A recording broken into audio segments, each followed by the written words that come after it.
Manyoko son oui ya son anamu ki agbani ba to wi otomo ni o ya do mo si afiye ya o amo manyoko son oui ya son dembe mu o ya ki agbani ba to wi otomo ni o ya do mo si afiye ya o ki an se pa yanju o ki se pa yanju o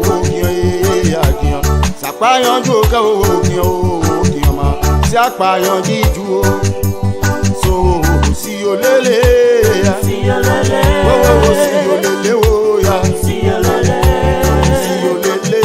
lele o ya si olele yo si olele amo manyo ko so wi ya son dembe mu Ki akpa ni ba to wi otomo ni o abiyan mi do mo si afiye ya o Ki o se payan jiju o mama Ki o se apayan jiju o re son ke wo ki o ya ki o se apayan ju o Ki o ye uri money mo re to le se ma bembe son biye Ki o ye uri money o e abatoni Passion même oh Qui a eu money Mon retourné sur ma même pio abignon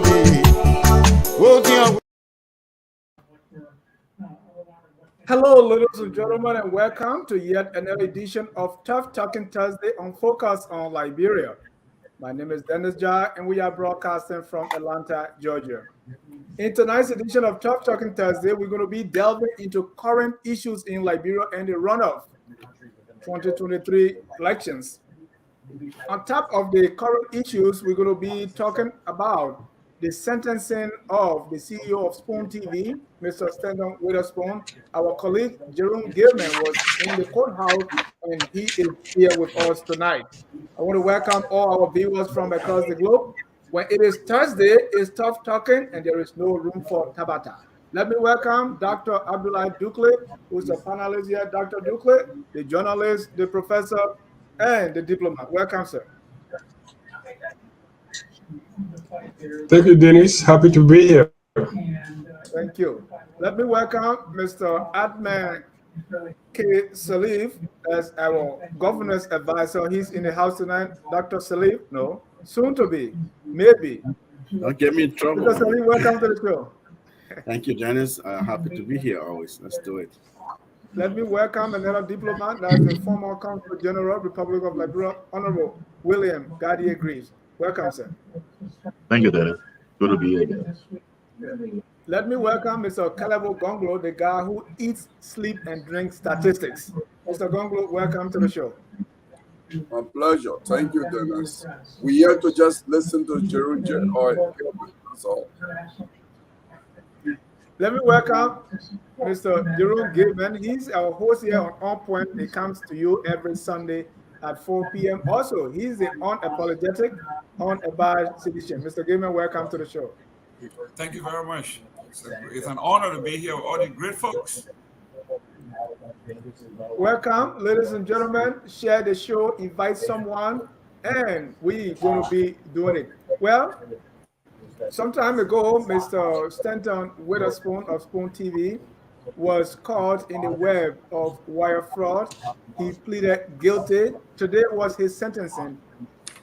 When the news broke that he was going to be sentenced today, there were letters written to the court vouching for his character, called a character witness. They were character witnesses.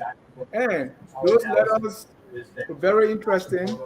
And when the government of Liberia saw that, the mayor of Monrovia was not taking things lightly. So even before we go to Jerome, let's see what the mayor Mayor Koji, we call him the Law Mayor. He has some words for Mr. Witherspoon and one of the or two of the character witnesses. There's a reason that God he's the first order, a bold-faced, colorless liar.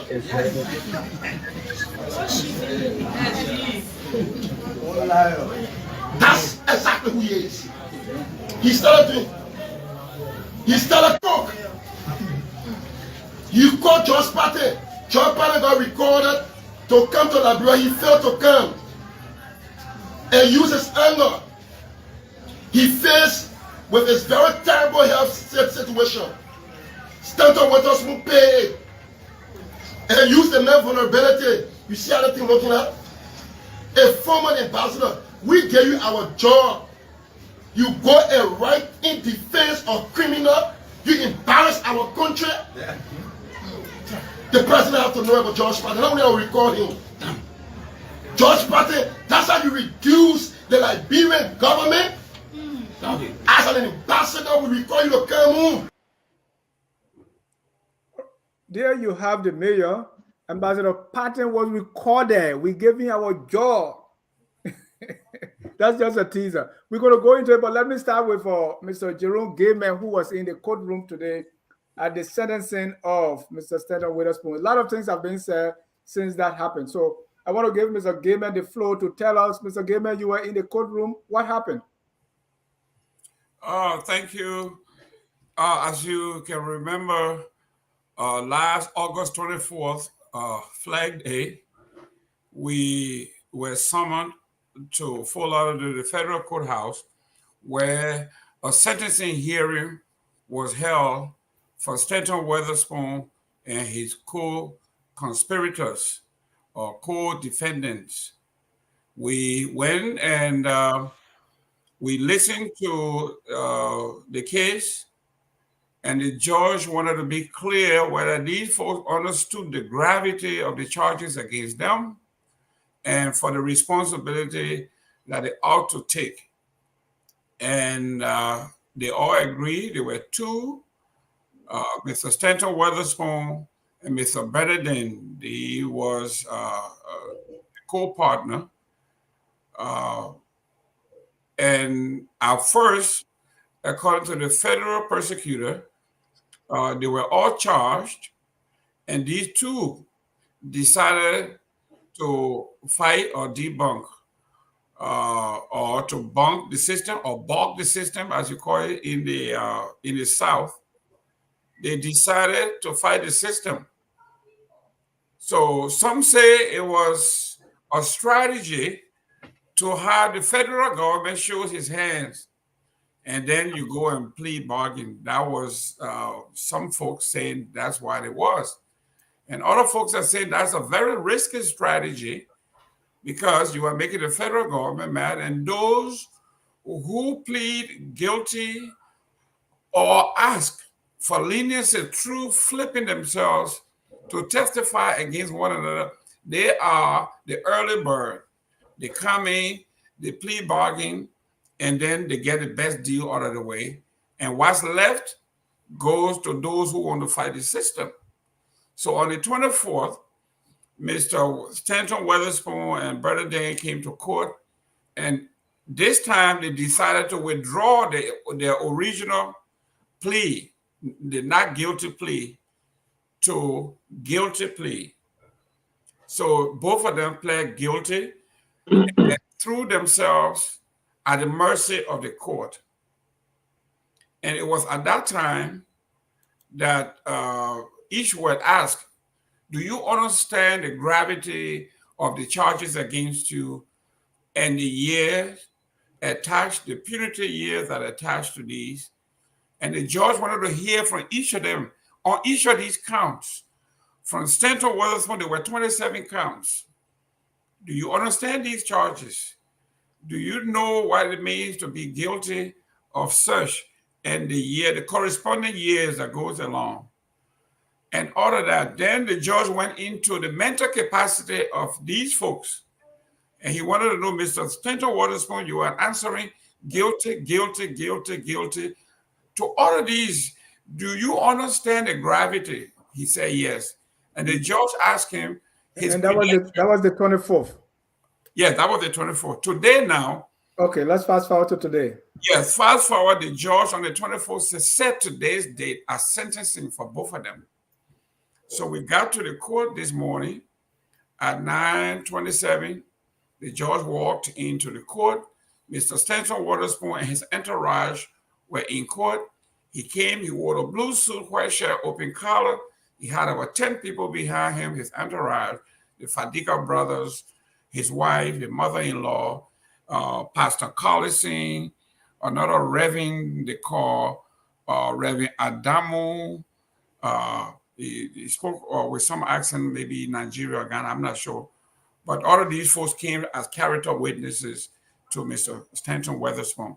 Mr. Bernardine had his wife and his son and another confidant character witnesses as well.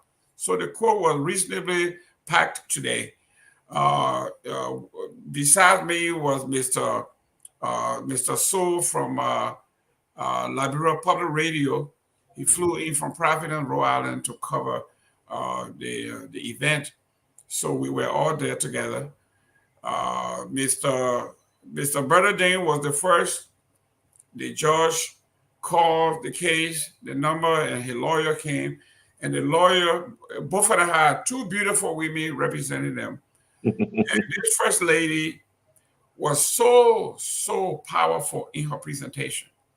But what was interesting was while Stanton was sitting there, it looks like today was the day of throwing somebody under the bus. Everybody started to throw Stanton Witherspoon under the bus. The lawyer said, my client should be sentenced to probation and time served for what he has done, cooperating with the state and providing evidence that was satisfactory to the court. Based on that, my client, based on the contract that we have, even though he was paid very handsomely to the tune of I think like $300,000, they said, he was a fish he was a small fish in a big pond. He was an employee of Mr. Stanton Witherspoon, so he was being dictated to. And at times, he got bonuses to look the other way. And then she says, we have evidence that we have submitted to the court that every time the nursing program was shut down, on Friday, Monday, Stanton Witherspoon, we incorporate a new corporation and come back and then repeat the same thing. I think it's the 6th or 7th time they did that. And at one point, he told Mr. Witherspoon, we are threatening dangerously. This is risky. But because the funding was good, he let it slide and they all got caught and he was the first to flip. So that's what happened. And at the end of the day, the judge agreed with her that he has done enough to help the state's case, the federal government's case. Based on that, he was sentenced to time served, 3 years of house restriction, supervised restriction at home, $1.5 million restitution, and the rest. While the case was going very well, the wife decided to come to the podium to make a remark on her husband's behalf. And the way she spoke actually rubbed the prosecutor the wrong way when she said, they asked her, what is your credential? She says, I am an RN, BS, and MA, hospital administration. And she went on to say, her husband is a man of integrity, a man of high moral standing, a man that respects ethical standing. And at this point, the federal prosecutor couldn't take it anymore and say, excuse me, ma'am, may I interject? And the judge said yes. He said, did you say your husband is a man of high moral character, a man with highly ethical? They said yes. She said, how long did it take you to get your first RN degree? She said 24 months. Then he said, did you go to practicum? Did you go to class? Did you take the test? And she said yes. Then she said, but How do you square that with your husband selling fake diploma, harming the system, and yet and still you're standing in court and you're saying your husband is a moral man, a man of ethical standing, high moral value in the community? How do you square those two? And she got stuck. And he says, may I ask you, do you believe that your husband has done irreparable harm to our medical system? She said, now that you have said it that way, yes. And she decided to leave the podium and she left. And that was the wife of Bernadette. Bernadette, yes. And then the judge went and said, Bernadette has done well for us. He has testified truthfully. And when this was going on, were you looking at Mr. Witherspoon? What was his deportment? In August 24, when Mr. Witherspoon came to court, he was a man of confidence. He sat up straight and he looked. This time around, he was like this, face in hand, and could barely make eye contact. And I could see his physical appearance from August 24 to today is a big difference, a major difference. But then you have to be in his shoes. Right. So actually, let's come to Mr. Witherspoon on the stand. So Mr. Witherspoon later on will call his lawyer, another smart lady, got on the stand and said, Mr. Witherspoon, why people are making him to be a villain, Witherspoon is an angel. Witherspoon is a patriot. Witherspoon is a philanthropist, a man who have done well for his country, for himself, for his community. In fact, it is Senator Witherspoon who is suffering from post-traumatic stress syndrome. This is a man who has suffered the psychological trauma of war. He was in Liberia in the Civil War, saw his father being beaten almost to death. He's seen women disemboweled. He's seen people, children maimed. All of these things caused him to be where he is. But not only that, people who usually come from these situations never returns to these countries. But Stanton Witherspoon, as a hero, returned, and he bought ambulances. In fact, for COVID, he donated money. He did all of these things. So this man is an extraordinary character. For this, she asked that he be given either probation, maximum 18 months. And she went on. And after she spoke, the judge asked, Mr. Witherspoon, do you want to say anything on your behalf? Before you can come, do you want to ask either one of the character witnesses to come and testify on his behalf? And she said no, she declined. She said, I'm only going to read the name. Actually, she saw what happened to Bernadette's wife when she opened a can of water or the door Pandora's box and the prosecutor walked in and she had nowhere to go. So this lawyer, Stanton's lawyer, decided not to put the Fadiga brothers or the wife or the mother-in-law, any of the pastors on the stand. So she said, I'm just going to read their name and the title, and she did. And then Stanton Witherspoon took the podium. And he began to shake as he was coming, and he got to the podium and just broke down and began to cry. Tears rolling down. And he said, Josh, I have no excuse. I am embarrassed. I embarrass myself, my children, my family, my country. He said, but the most embarrassing part of what's happening is the shame that I carry with me daily from our Liberian community. He says, and I'm grateful to this country that opened its arm to make me citizen in 2016. And that this what was so terrible. And he went on, he kept crying, he could barely talk.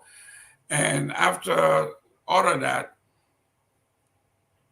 the two guys from the federal detention came in with their handcuffs and a leg chain, and we look around and say, oh, these guys are serious.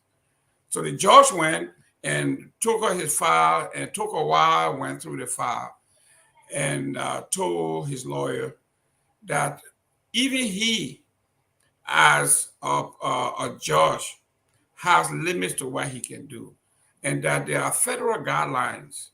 And according to the federal guidelines, he says, Stanton Weatherspoon's sentencing should be between 60 and 73 months. That's what the sentencing guidelines is, taking everything into consideration. But due to what he has done, she came up and brought a brown envelope. She says, in this envelope, I have $3.5 million check from the bank from the Bank of America as payment to the court. And the judge says, you got $3.5 million check? She said, yes. Then the judge said, in all of my practice, over all these years, no client has ever brought $3,500. I said, usually those check bounce anyway. He said, you are saying you got $3.5 million. Then he said, may I ask you, is it $3.5 million Liberian dollars or $3.5 million US? And the whole court just went into laughter. Because, I mean, when the man said, because the guy himself was shy, he said, all the racketeering charges that I have seen, I have never seen someone say they got $3.5 million. And that is like restitution money. Well, I don't know I don't do the legal term. I don't know what is restitution, but what the federal prosecutor said was, when they asked him, can you prove this case beyond all reasonable doubts? If you went to trial, he said yes. And the judge said, how come?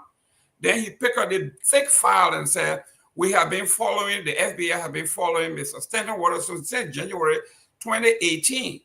So we have all his text messages, email, wire transfer, deposits, withdrawal. We have all of those. So all his accounts have been frozen.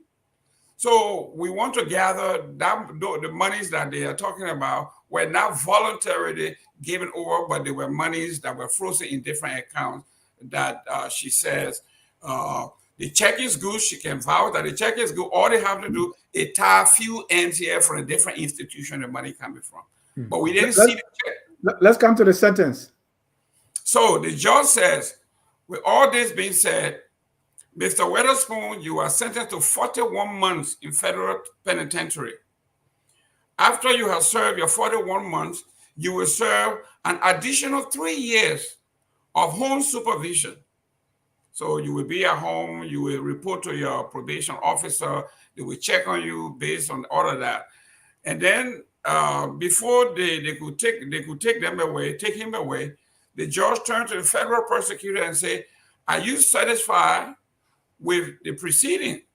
And the federal prosecutor said, no.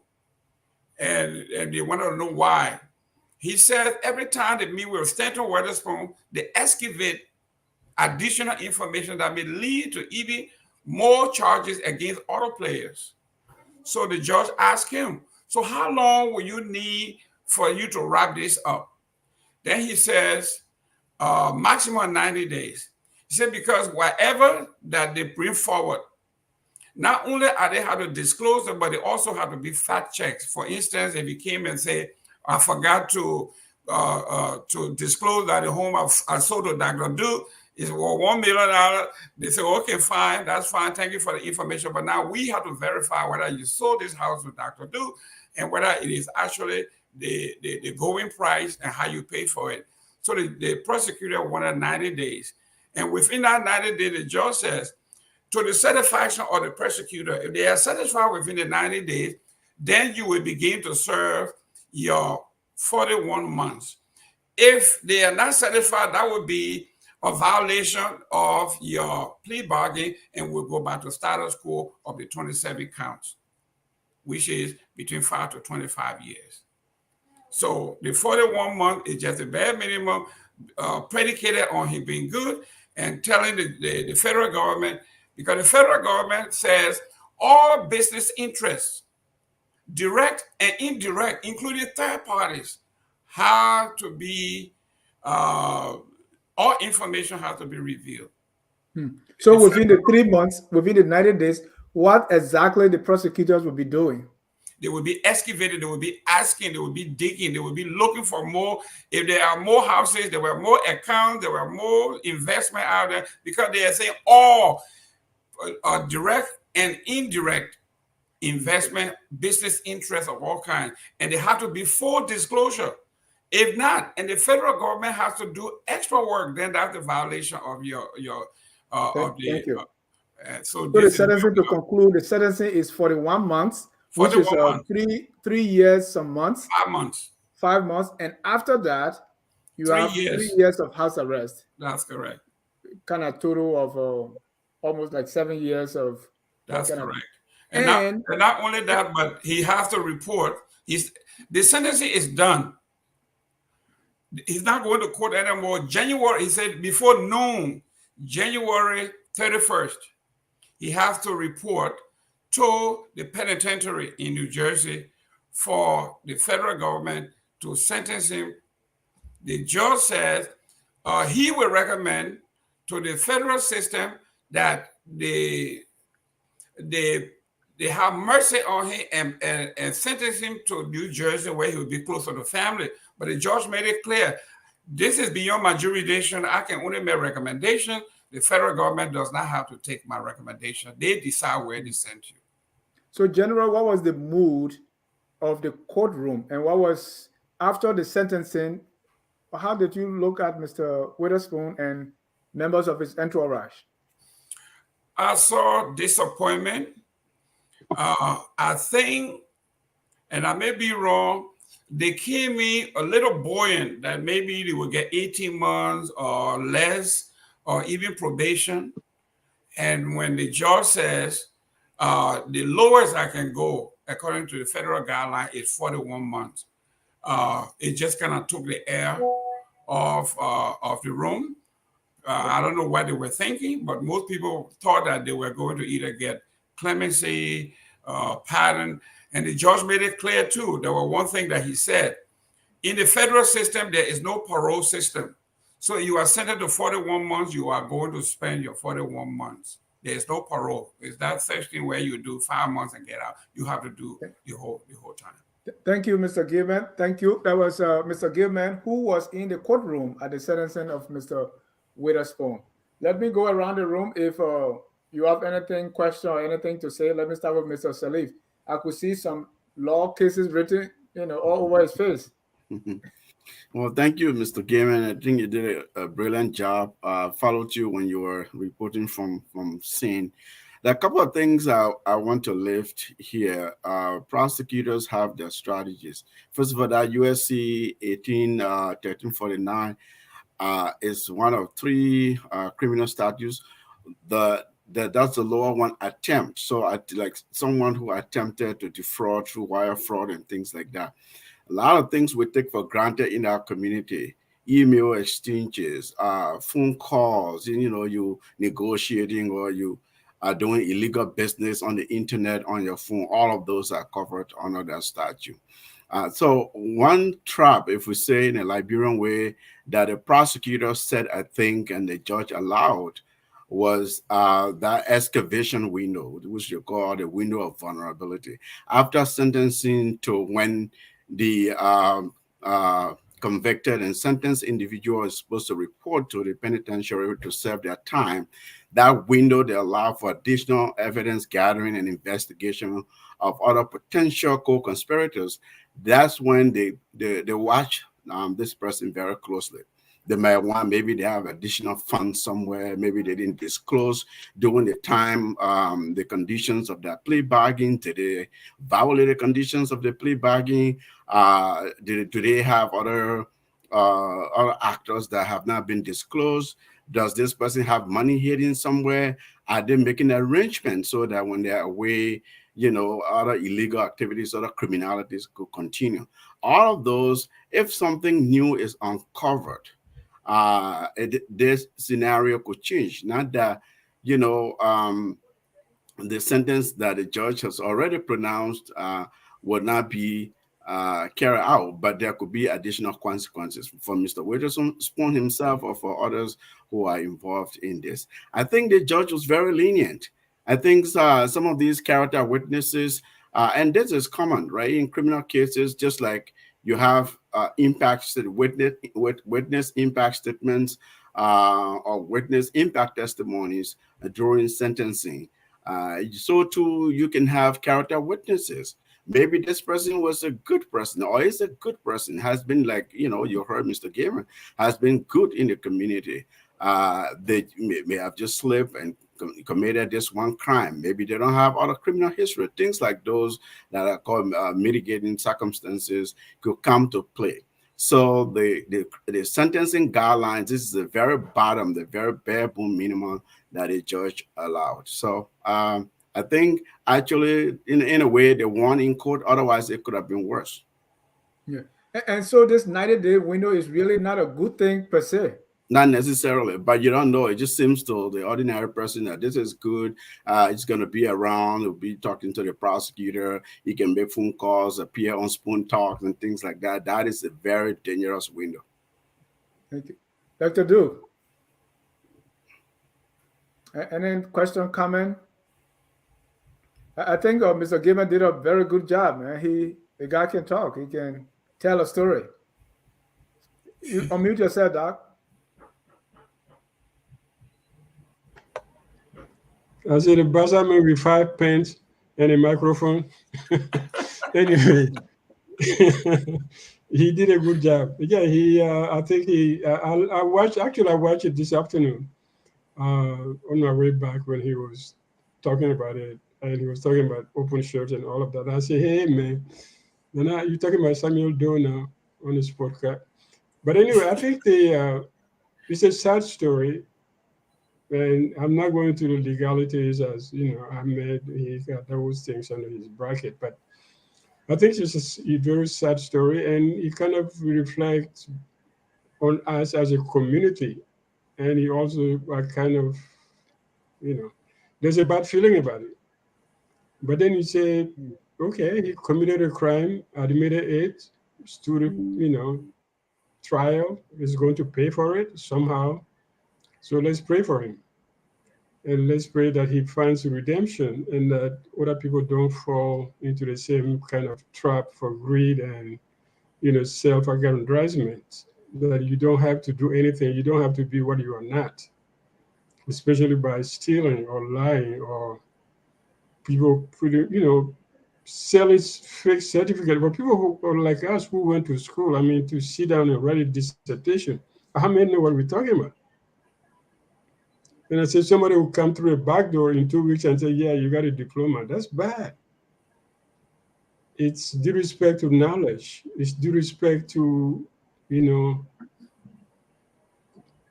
everything that, college education stands for, higher education, professionalism stand for.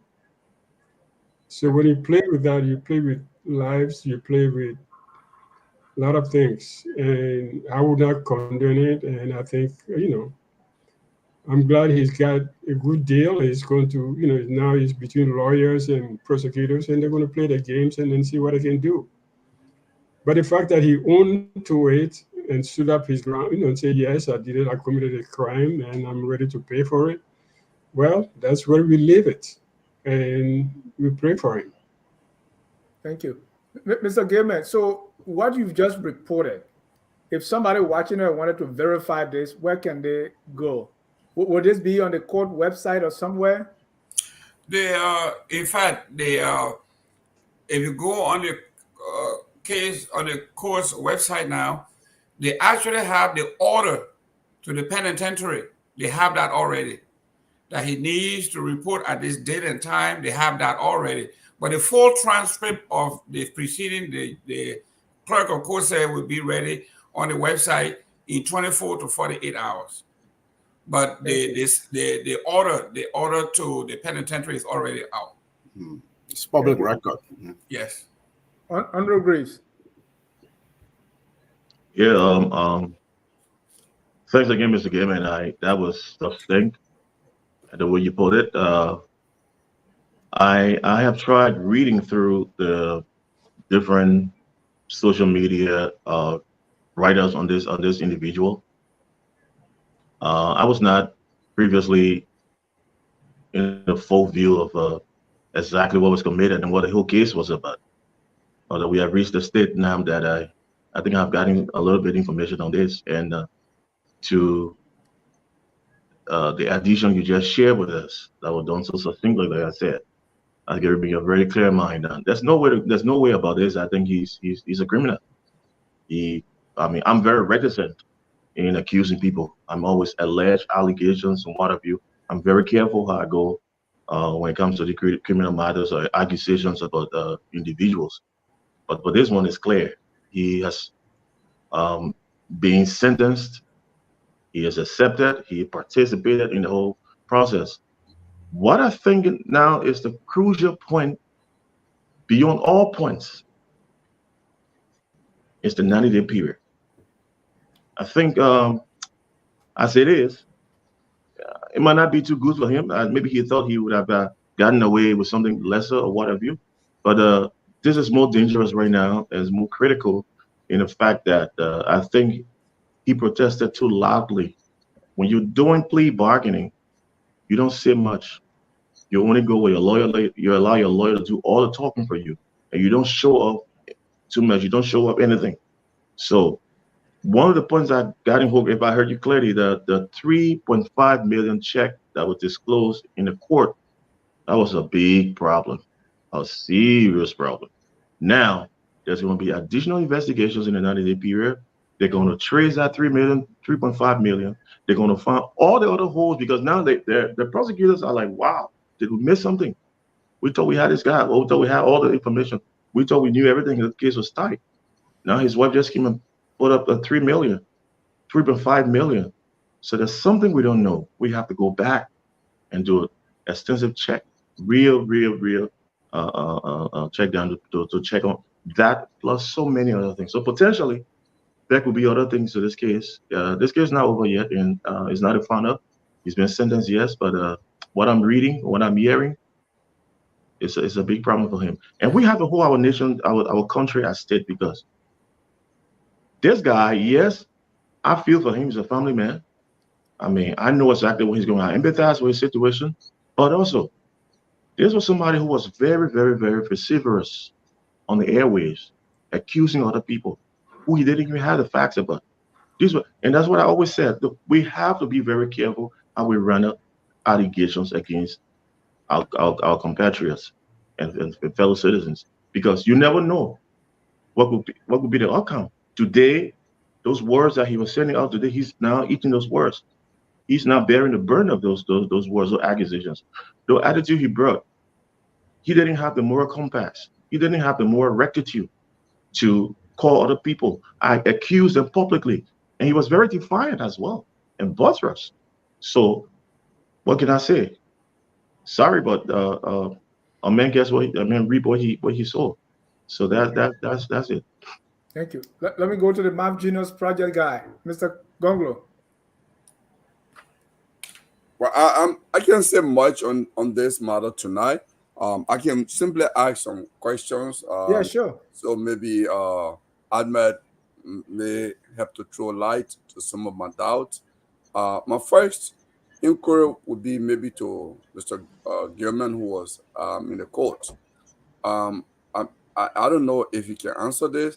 Do you think, or do you have the sense that Stanton assets in Liberia, because there's been so many rumors about he purchasing gas station from Kalando, he's having some real estate property near Georgia home. Maybe the prosecutor want to talk to you. That he paid $900,000 for. It's a high-rise building. And plus other assets. I think either a fishing boat or something. So you mean his assets in Liberia? So are they? Do you have the sense whether those assets he disclosed them to the prosecutor already? Well, one of the things, I'm not a lawyer and I don't know. We didn't hear anything about that, but from what we are gathering, that when they talk about full disclosure, and the judge was very clear when he said, any business interest, direct or indirect. To me, if they were able to follow the money transfer But now they know where money has been sent. You can't, if it's true that you purchase a home for 900,000 in Liberia, whether it's true or not, you cannot take a suitcase of $900,000. It has to go to the country through some system. And Uncle Sam will have followed that and know where it is, and they will tell you, listen, we don't want to go there. Just come and tell us what's going on. And then they mention the word third party. Yeah. I mean, to you guys who are legal minds, third party mean you buying property in other people's name. I mean, I guess maybe that's why it could be. Or you are investing in other people's name. That's why they said direct or indirect. I don't know what direct. I know what direct is if you buy the building. But indirect, I don't know what it is. I don't know what the third party mean. Those are legal You terms. buy in the name of your wife. Yeah. Maybe in the name of your business. Like Spoon Network. So for example, Spoon Network may work, may have certain work. Maybe Ahmed can talk to this one, may have certain work. He established Spoon Network as a business. Spoon Network is a network. It has his corporate office in Monrovia. Titi Kana is the I think CEO. She's the station manager in Monrovia. So yes, so with those kinds of assets also be listed because hey, they advertising and they earning money, they're making business. Without Mr. Goglo, full disclosure is full to that. Yes, you're right to raise a very important point there because what you are asking now, you're looking at international implications. So a crime that was committed here that's been prosecuted on the specific statute, what I call United States Code, that chapter that we talked about earlier.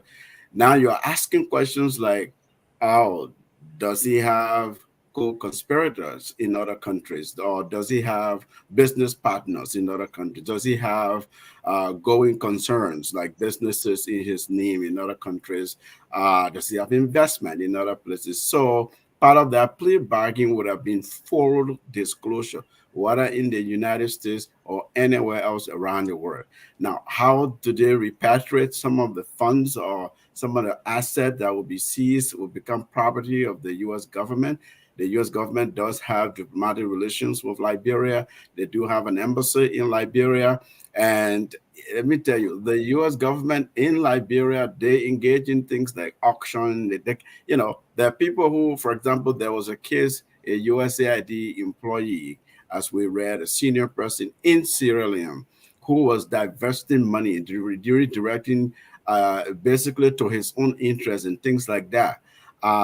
They prosecuted that person.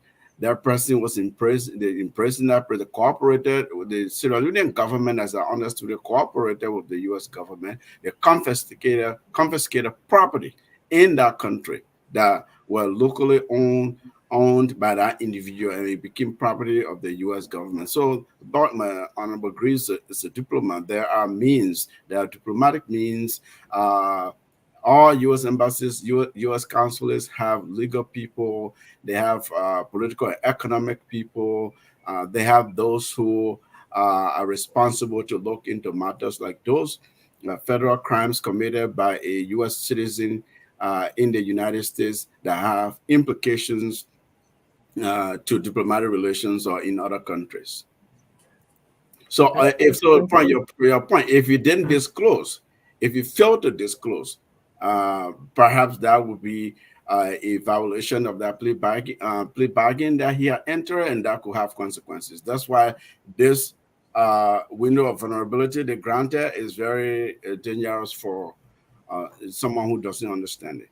Yeah. So in fact, that's exactly what I'm asking this question, because when I listen to Mr. Gaiman, what the judge said basically, in fact, the prosecutor said basically was each time they meet, they are getting more information. So on top of my head, I'm just thinking, because Stanton being a businessman, I don't know, should I say whatever business? I don't want to describe that business. Or being a businessman, he's also politically involved. And politics is a very touchy game.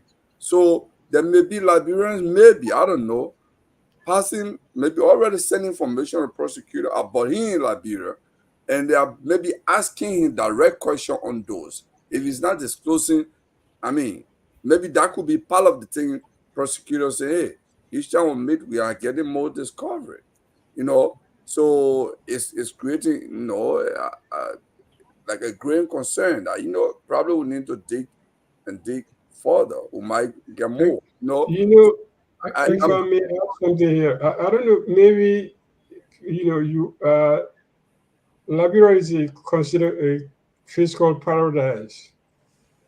Once money get into Liberia, you can't take it out. The US will not take money out of Liberia. That's Like part of it's the asset. maritime program. That's part of the maritime program project. Liberia is considered a fiscal paradise. So you have to take that into account. Depending how you register the money or business he has as an American, you can't touch it. There's no expropriation on that, you know. So we have to no, be. I think we're spending too much time on this thing anyway. I'm sorry, Dennis, but I think this is kind of a private matter. Dr. Duga Public, always want to come with they this. show us. They show us. no. I don't want to run the show, but I'm just saying this is not. It doesn't touch me, you, anybody, except that we know the guy, we don't know him, etc. So No, that's his problem. I know him. So Yeah, you hold know on, him. Mr. So Bongo. yeah. So, I want us to look yeah. at the aspect of it. I know you reported there, but there are sentiments around even when the character witness letters were released, and people were talking about these things, and also, the way we are talking about it in the Liberian community now, people want to get your opinion as a panelist here. Two things that happening here, because there's a lot of politics in this. Mr. Witherspoon once was kind of leaning the CDC.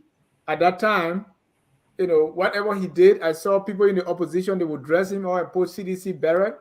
Now, Mr. Witherspoon is supporting Joseph Boakai. And so many of the Boakai supporters are kind of, you know, if not, now the table have turned. You see people on the CDC side, they are happy, or they kind of say, oh, yes, he deserves it, lock him up. And then people on the Boakai side say, oh, he's not the only one. So politics, the national politics is into this. Yeah, Like, Dennis, I understand that. I fully agree with you. I fully agree with you. He was with CDC. There was even a story that he was in a hotel and Joshua went to see him. They talked and then exchanged, you know, pleasantries, had lunch, and then he came back. And at some point, he changed his direction. I'm saying, okay, you know, Liberian politics. You know, there's something. You know, if you want me to go into this as you know my 202 psychoanalysis and stuff, this is a generational thing in Liberia. That generation that grew up during the war, that had gotten this thirst for things to grab everything they can get anytime. That's what is going on in the government. That's what is going on in the country. Everybody's corrupt. Not that I'm excusing him. I'm just saying it's a cultural thing. Because I would rather talk. I want to talk about that, but I would also want to talk about. You have the U.S. ambassador designated to Liberia telling us that the government is corrupt and has dismantled the small gain that was made in the previous administration. And then we're going to certify that ambassador to come and sit in Monrovia. Those are the things we need to talk about. Right. And the reason I brought this up is... No, I'm not done. I understand the guilty thing. The play on, yeah, he was with Joshua, he's out, Boyka people. Are we that? Boyka people doing this, Joshua people doing this. This is what we're doing now. And then we have to just take a subject because it's one person, private life, private idiotic life, private crime that he committed. He's going to pay for it. And then we're going to discuss it for 2 hours and decide, oh, wow, what's going to happen to him? Are they going to take his slippers from Monrovia? Come on, guys. Let's be serious. Hold on, Mr. Gonglo. Here is the thing, because this speaks to the way Liberians are responding, what they are saying, speaks to who we are, or the things that we prioritize. And that's why I want us to talk about it. Ahmed, you were saying something. No, Dr. Dukla, I wanted to ask you though, in all honesty, without us knowing the legitimacy of funds that Mr. Witherspoon may have used to purchase or acquire media asset in Liberia and become a media mogul in our country, right? I mean, with this a criminal conviction now, we know to a certain extent that a lot of the wealth was ill acquired. So we can safely say there's an implication there. But my question is, Mr. Witherspoon has had a lot of influence, significant influence on our politics, on our policy, on our media landscape. Now you recall in Rwanda, it was Radio Rwanda that hype up the genocide. Radio Kigali. Radio Kigali, sorry, Kigali, Radio Kigali, the hype up the genocide. So you are a media person. I'm wondering if you see any significant national implications there. Not the private matter of the individual, their criminality. Okay. And to add to that, because some of that money is in the campaign, right? No. I see the implication. No. I see the implication you're talking about. You could say, yes, if he has stolen money from the U.S. will not go to Liberia to take that money out because Liberia is supposed to be a fiscal paradise or whatever. But the Liberian government can approach the U.S. government and say, we want to know what proof you have about the investment he made in Liberia. And then you can go over and take it over. That's not an issue. It's government to government. That's possible. The U.S. will not go and say, okay, we want to seize a gas station down here and down the road. No. But they could tell the Liberian government, he admitted stealing money from the U.S. This is how much he invested in Liberia, and this is where he put it. But will our government do that? Because our government doesn't follow things like that. Case in time, the suspension, the sanctions, and we don't do things, we don't follow up. Because this is a simple, easy case. So we are just building a mountain out of a moat or something, out of a mouse. Yeah, so, government can go and say... This is election season. And election season, yes. Be in our elections. Yeah. These are the things, these are the people that are deciding the election. So this impact the election directly. And because of the politics that I'm seeing, and I've seen comments here, anybody now who supports Boakai is kind of say, oh no, let's let this slide. Let's leave him alone. This is private. Anyone who supports CDC said no, kill him. So that speaks to where the country is right now. And so this is very significant. But okay, go. I want to go, Mr. Greaves. Go ahead, Calabo, and then Greaves will come, and then we move to our next issue. I know Dr. Du is not comfortable with this discussion at this point. I get that. I understand. You're a diplomat, professor, but you also a Boakai leaning analyst here, as I can say. So, because this discussion, if you look at it, he's not just a media mogul. If you're a media mogul as a business person, that's great. That means you open your platform is objective. You have professional journalists, you have professionals that are analyzing objectively and getting the facts out. But what you have there, I think is more than Radio Kigali. You have a radio station that is covering 15 regions in Liberia, 15 counties, if you may, that is basically misinforming, manufacturing falsehood, and malign good character. So what Spoon Network is doing, Spoon Network has undercut its own credibility. In Stanton today, he's somebody that I know. I talked to him just 2 weeks ago. He texted me, hey, my brother, how you doing? But that's how far it is. Because you know what? He's actually wept out any sympathy the nation could have for him as a citizen. That's what he's done.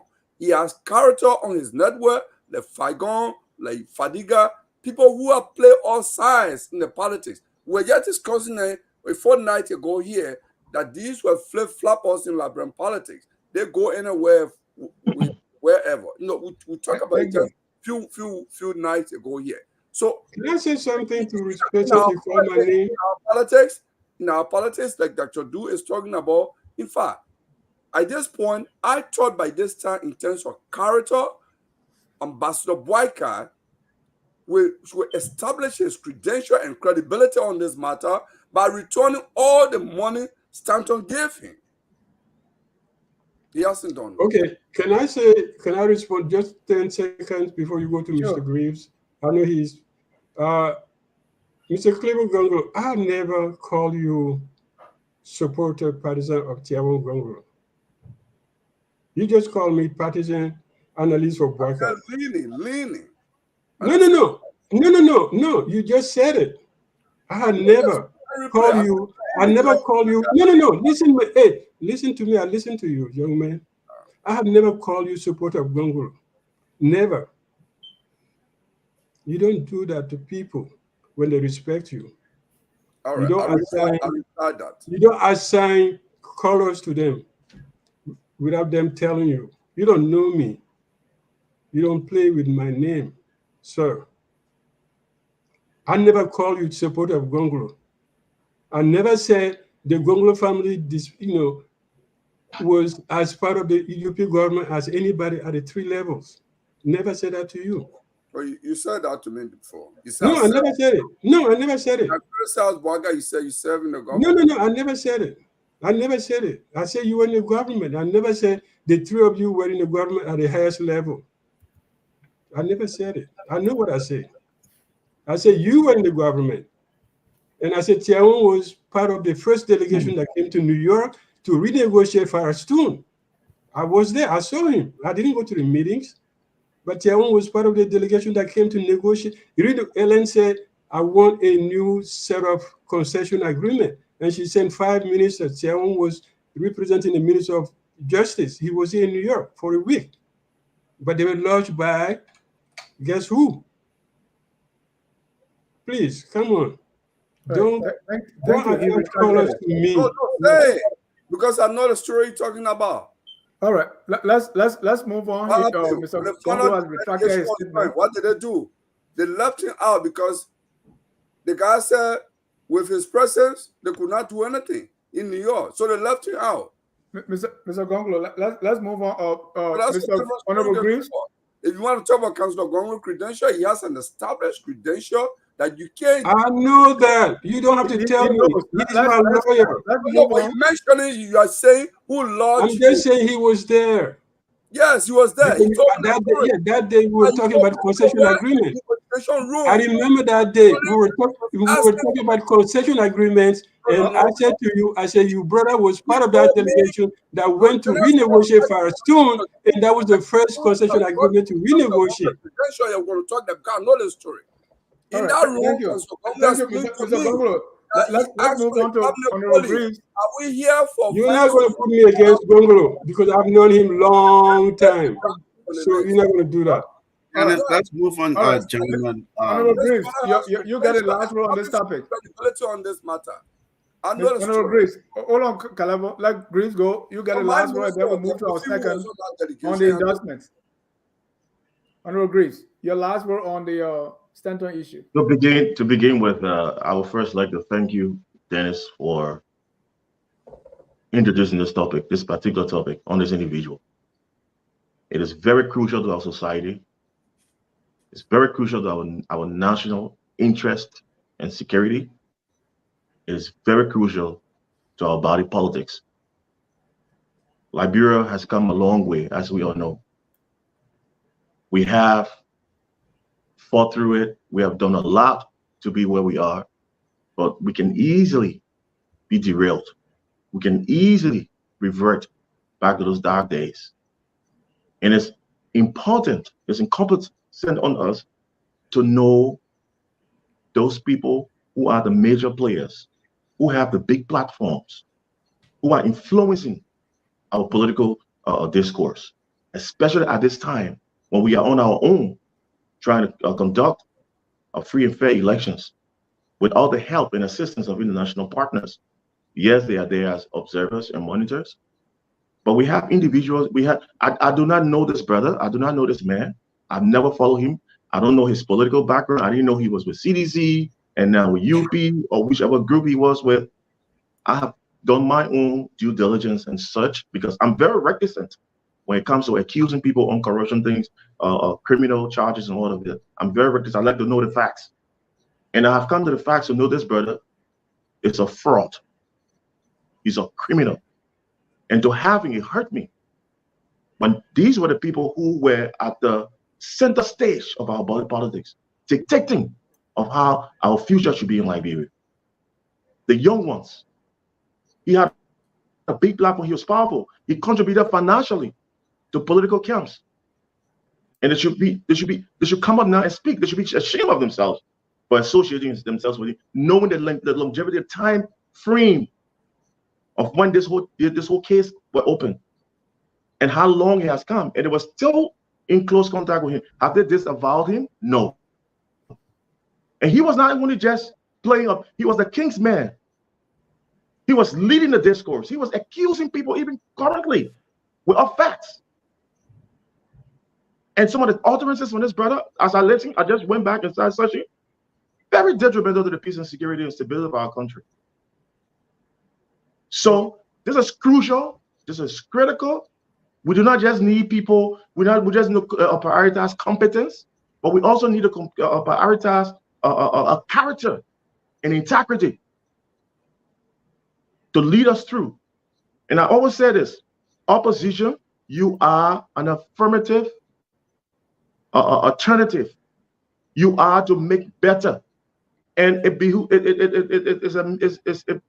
to know that people who are associated with this brother and even knew back then what he was, because it was not today he pleaded, he did a plea bargain. I learned he did a plea bargain months ago. In this case, I've been upon with all the findings years ago, and we still had him as a god of the moral compass of our body politics. And renowned politicians who criticize this government of corruption and all that, going back to the previous government, were associated with him very closely and working hand in hand with. In fact, they were receiving financial benefits from this individual, and that is shameful and disgraceful because he's a criminal and they knew it. Thank you. Thank you, ladies and gentlemen. If you are just joining us, this is Tough Talking Thursday, and we are talking tough. There's no room for tabata. Mr. Gaiman, if you still want to be here, we're going to our next issue. Welcome to Ride Along. The next topic we want to talk about is the endorsement. Gaiman, I don't know whether the endorsement now like water in Liberia. Everybody is endorsing, even the people who didn't get anything. Even those who lost their seat as representatives, senators, they are endorsing. So let me start with Mr. I think we have so far, of late, we saw ACO, or maybe not all of ACO, endorsing Unity Party. Then you will have concerned member of ACO going the opposite way. The other day, there was the women of ACO. You have the former presidential candidate Kuyate endorsing. And my own former senator, or who is still Senator TJ, even though he lost the election, is endorsing Unity Party. UPP that I have not heard about within the past 8 months is endorsing the CDC, and endorsement all over the place. Dr. Duke, you love endorsement, don't you? No, remember I told you, I said we conducted a poll in 2005 when 82 to 85% of people responded that in the second round they go by their own vote, their own conscience. They're not going to listen to no one. So if it happens that the candidate choose, the person they're leaning towards, but 85%. We conducted that, with Boris Duclay and Joe Morba at the university, recruiting some students to run it through, three counties, really. But, it was, because, you remember 2005, everybody went to where? Except Koto. And, Ellen Steve won. So I don't think endorsement is a moral boost. I mean, people would say, okay, everybody rallying against you, around you and not against you. So therefore, I think it helps. It puts your own morale. You don't want to go into the second round with 5, 10 people, taking the microphone to go after you every single day. But other than that, I think on the voters' side, I think voters make their own decisions. People who want to vote will go vote and make up their mind. But, there might be a small core of people that might follow their leader no matter what. And say, whatever he or she does, that's what I'm going to do. And that's, in this context, when you have only 12% to the whole opposition, that doesn't amount to much, really. So you don't have any bargaining power, except if you have 4 points, 3 points, like Appleton and Mr. Kamara today. when you have less than 2 points, you support his moral support, and that's it. Mr. Cummings will be endorsing tomorrow. Mr. Gamer, you are unabashed and unapologetic citizen. I know you like it when they endorse CDC, but do they really mean anything? These endorsements. Well, the breaking news out of Liberia is Front Page Africa is saying part of ACO, Unity Party, CPP, CDC. So I don't know where they're going, but that's the headline for tomorrow. So here we are. Like Dr. Duke said, the margin is so thin that basically everybody has made up their minds already. When you look at, I think ACO got what, like 26,000 vote nationwide. So you look at the two groups, 44, 43, 44. That's 87, like you said, 87, 88% of the population has decided what they say they're going to do. The other 12%, that's what this is all about. I want to agree with Dr. Duke here. Endorsement, like we say now, when we were growing up, when somebody endorses, when the candidate endorses, it carries a lot of weight. Everybody, if Baka Mafia endorses somebody, those of us who were the foot soldiers, we will follow. Now it's not like that anymore. Look, like today, Mr. Kamara is endorsing Unity Party, and a slew of his people are doing something else. And the same thing may happen tomorrow. It may happen everywhere you go. So people will vote their conscience, whatever it takes.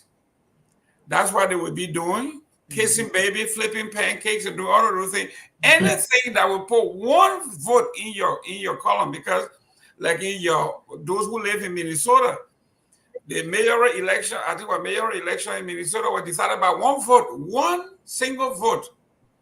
So yes, they will do all they can to make sure that our one vote is in their corner. But as far as the endorsement is concerned, the crowd means nothing. They all come, they have fun, and they leave. And then the coming folks called me yesterday and say, how is this possible with all the work we put in? We didn't even get 2%. I said, but you on the ground. Why are you calling me here in the United States? You should be telling me what happened. So that's what it is. The crowd will come out and cheer you on and sing all this song. And they go home, like Dr. Duke said, they vote their consciences and they leave you in the cold. So what is good for the pageantry, I don't think it means much at all. Honor agrees. What is really driving these people? Are they juggling for jobs, or these politicians want the morale booster? Because you see that in the case of ACO, you have one group going this way, the other group going that way. Okay, like in the case of Councillor Gonglo and the LPP, Councillor Gonglo and the LPP endorsed the Unity Party, but her sibling or sister, who was like the campaign manager in Nimba, is going the other way. And I don't know where Calabo is going, but it looks like he's going CDC way. So what really is driving this thing? You need to ask the question the right way. Madam Ida Gonglo White is a member of the Liberty Party. She's not a member of the Liberian People's Party. Right. I didn't say that. I said she was like the campaign manager in Nimba. Which is fundamentally dangerous. You can do No. I said she was the campaign manager in Nimba, because there where she spent all her time running campaign. Yes, so you gave her that title. The party did not give her that title.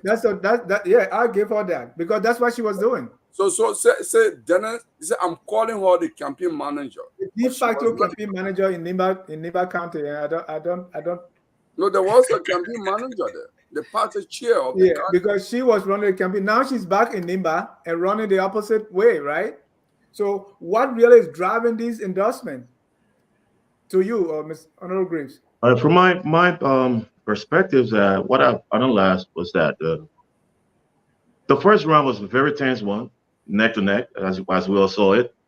And then we got the results.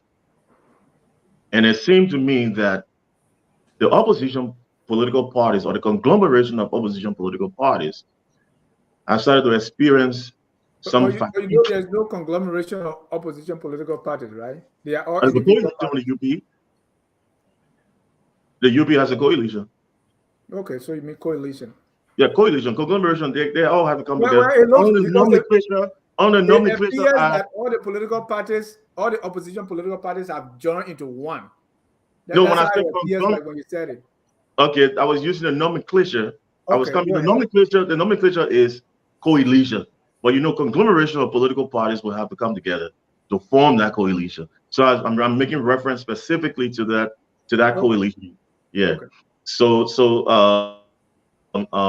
Yeah. So anyway, the coalition in the opposition, I have begun, from my understanding, to experience some level of fatigue due to many factors, as has been spelled out, and we slowly beginning to see some derailment in our camp that have really brought them neck to neck and brought them made it very competitive with the ruling party.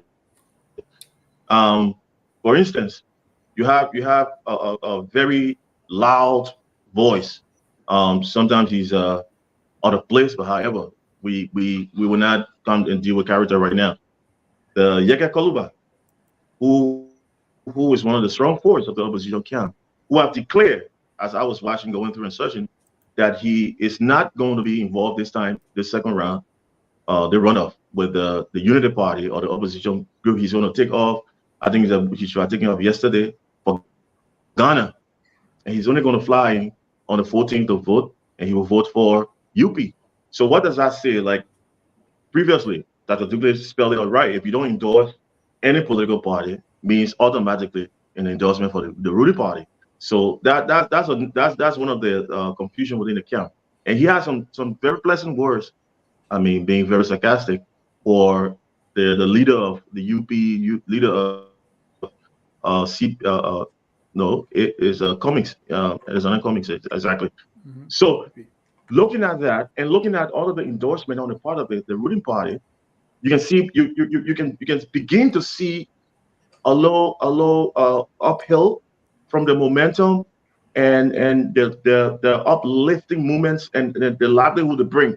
So you have these big rallies and you have people openly speaking, like for instance, Mr. Gongo's sister, Edith Gongo, she was transparent. She did the honorable thing by coming and calling a press conference. I've seen one or two political parties calling press conference on individuals and pledging their support. President Garfield, and some of these people are already kind of like almost uh, uh, have an alliance with the ruling party, and they have found a way looking at the two groups and found a way to come back home.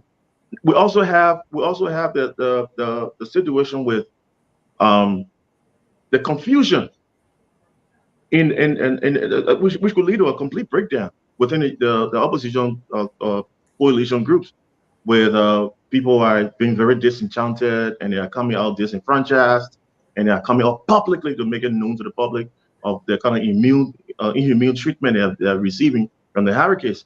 So with that, I think there's a serious problem. In as much the margin was very close going to the second round, I also predict that there will not be the impressive mass turnout like we had in the first, because it never happened except I'm proven wrong. So you'll have a little more lower than the first round, and to have all of these confusion within the camp, and in other camp you don't see confusion, you see unity, you see rallies, you see the uplifting movement, you see the momentum growing. So that's a serious problem. I'm not predicting who win, but I can tell you with this, you don't want to be in a political situation at this juncture with those problems and hurdles. And then lastly, before I close, um, the Tewon Gonglo, Councillor Gonglo, who I very much respect. He's like a big brother like Douglas is and what have you. I work in government with them, and those were people who really respected me as well, reciprocity and really saw the potential in me as well and predicted a lot of things that would come for me in the future. So I respect him. And this the problem I have. Tewon Gonglo ran a campaign during the first round. He was the voice of the LPP. Nobody knew the LPP. Nobody knew anything about them as being popular as Tewon Gonglo, his integrity, his character, He was on the line. He was the Kingsman. He was the guy leading. It was because of Tiawan Gonglo that anybody would have given a second look at LPP. Now, in this case, in this situation where they are endorsing, they have the right to endorse whatever political party they wish. But if you're endorsing, you're a major player, and if you're endorsing a certain political party, it makes sense for transparency's sake. He built a platform on mitigating or eradicating corruption. Corruption goes hand in hand with transparency and accountability.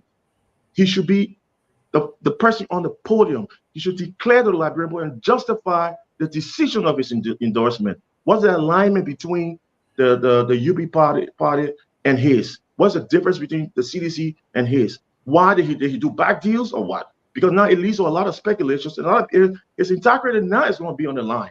So I mean, if you can talk to your brother, I mean, it's very important that he come up and make some public, like his sister did. She was very honorable, and we found her credible. He should do the same. Shouldn't hide beyond political party structure. Or the chairman the chairman was not the one running campaign. We don't know the chairman. Everybody gave a look. We sat there and discussed LPP because of Councillor Tiawan Gonglo. So I hope he really comes up, and the year that he was supporting that part, that he endorsed that party with the character who was one of the Kingsmen and leading that party, is diminishing to me. Yeah. What happened to you? What happened if he had endorsed the CDC? What would you say? You should come up the same. You should do the same. Come up. What would you feel? Will you feel that he's also endorsing a corrupt side? Just like you say about the Unity Party, the characters involved. Well, if I had the facts on my side, like I can clearly find the facts on the other side. Facts on the Unity Party I would say the same thing I'm saying right now. Thank you, Mr. Gonglo. Mr. Gonglo, I know you have a response, but let me take you to Nimba. It appears to me that people are endorsing President Weah, or I asked earlier what is really driving this endorsement. Like if you look in Nimba, and I'll go back to Madam Edith Gonglo, who has endorsed CDC, and from what she has been and advocated for, you don't think is really natural. It could be Nimba politics driving that. We also see Harry Yankwe, who has endorsed the CDC. Harry Yankwe. Yeah, who has endorsed the CDC. And she was a very big critic of the CDC from the ANC. So these things, are they just Nimba politics, or is it national, or what really is driving this kind of thing? I will answer this way. Whoever the genius that said all politics is local, it's a profound statement. Whoever wrote that, whether it's in political science book, whether it's a political science theory, that is real. Tip O'Neill, the former speaker. All politics is local. That's correct. That is how I respond to you. There is a realignment. There is an interview that I will attempt to quote Madam Edith Gonglo. A journalist asked her the same question you're asking now in a different form, that you were critical of President Weah. Even when you lived in the United States, you did a podcast and criticized the government. Why now? She said she met President Weah, and she has seen that a lot of bad folks who were with President Weah are leaving now, going to Joseph Boyka. So she feels now that the bad people who are giving the bad advice to Boyka, like Prince Johnson, Jeremiah Kun, all these people are leaving. It's time now for the good people to surround President Weah. So that response, I can just cap it as all politics is local. That's one. But what is happening locally in Nimba that is driving this? This show was not meant for that. But I want to address. Yeah, you can pass. It's fine. I want to address few of the lines Mr. Grease in here. Councillor Gonglo, it's a fair point to raise your concern, Mr. Grease, but let's look at the institution, the Liberian People's Party. It will interest you to know the Liberian People's Party made an endorsement without speaking to any without speaking to a Unity Party. After they consider defeat, they immediately call for executive section. At that executive section, they decided that they will carry on consultation. I was privileged to be part of the consultation, the Zoom meeting that was held with the support group, the diaspora support group. In that meeting, supporters from Australia, Europe, and the United States and Canada were in that meeting. And the overwhelming view was, let's go to Unity Party because we are opposition. There were others who said, no, we have a totally different platform. On the 10-point agenda is far different from what CDC and Unity Party put forward. We cannot endorse them. We can only do it on a condition that they will incorporate this. But in the judgment of the executive committee, they met and said, look, we were endorsed. They took actually a vote, a democratic process. They took a vote at the National Executive Committee sitting. And Unity Party won. I mean, I'm not going to go into the detail of the fact that the LPP chairman is from Lofa, vice chair from Lofa, Kisi, and I'm not going to go into all of executive room. You sound like Trump. You hinted, but you say you're not going there. I'm not going to go into that, But a lot of people had those things to say. So they took a decision and said, look, we will endorse and issue a statement. And our statement will be, this is our advice to Unity Party. We are not preconditioning our endorsement. We said, this is what we think if you win in the first 100 days, you should do. If you don't do, if you win, we will be at your doorstep advocating for this. Thank you. When I vote, our executive committee has taken the vote and prefer person to be endorsed or party to be endorsed. So they made an institutional endorsement. If you watch that video clip, the chairman Zeze referred to Councillor Gonglo as the former stand-up bearer. Because once you didn't win, the party chairman, in fact, even you win or not, the party chairman is the highest person besides Congress that presides, not the stand-up bearer. So he's a former stand-up bearer.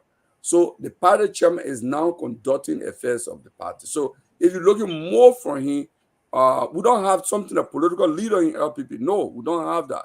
Other parties have that. If the stand-up bearer does not win, he becomes political leader. We don't have. Maybe we need to have constitutional reforms or amendment to LPP constitution so we can have that. We don't have that. So a lot of the public are a little bit confused on that.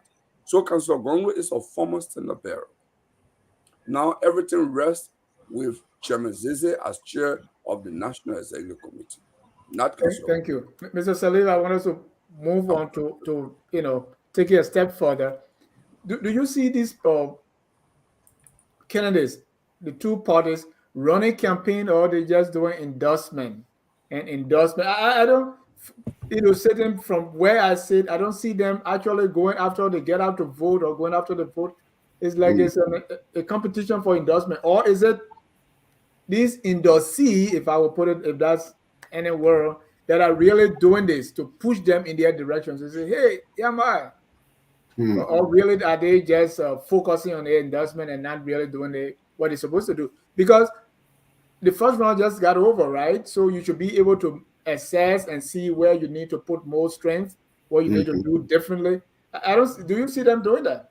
Well, Dennis, I'm not in the country. I'm not privy to a lot of what's happening. But what I know from experience, from studying these things and talking to people, when you have a runoff situation, campaign is over essentially.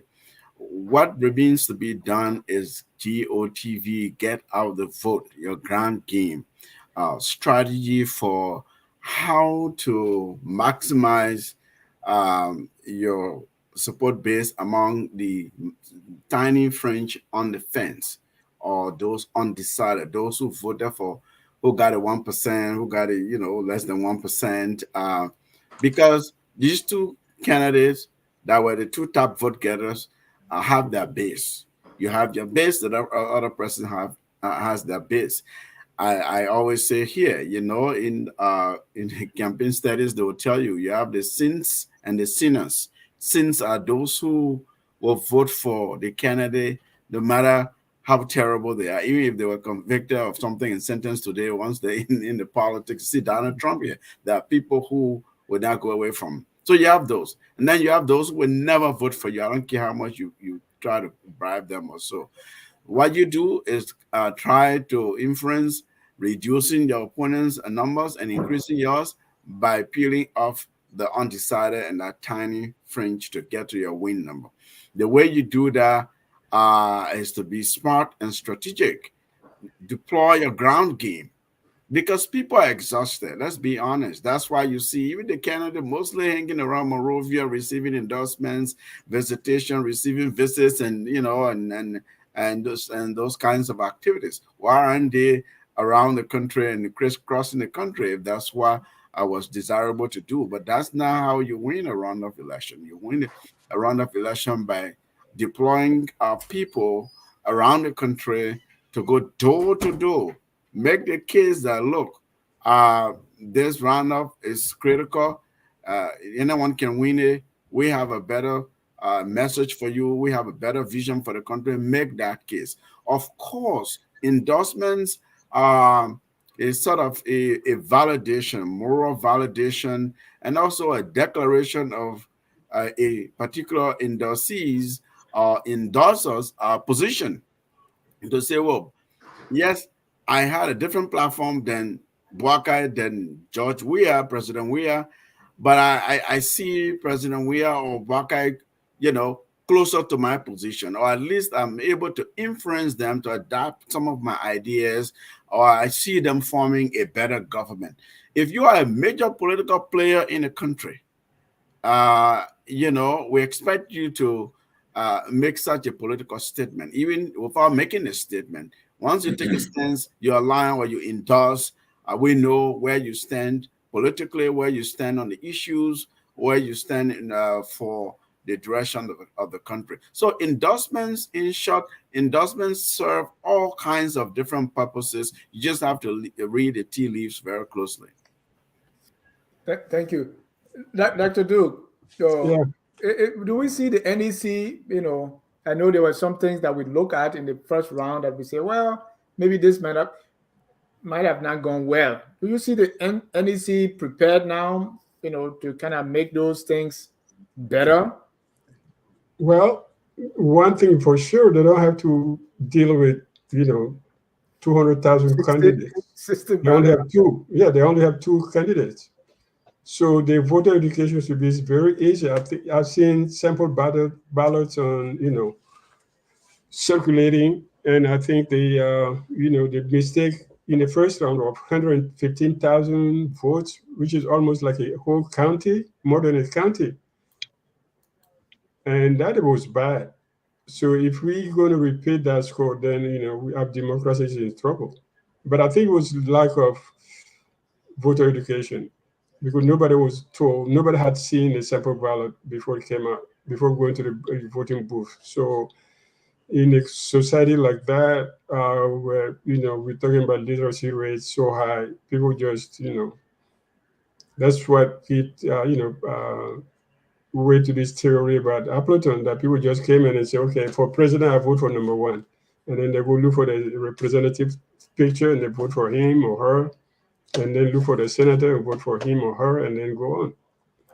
But I think this time it will be easier to do. I mean, there's no you don't have to dismantle the machine to recreate it. The machine is already in place, so all you have to do, adapt it to the new system, the new conditions, and then go forward. I don't think they would make that mistake again.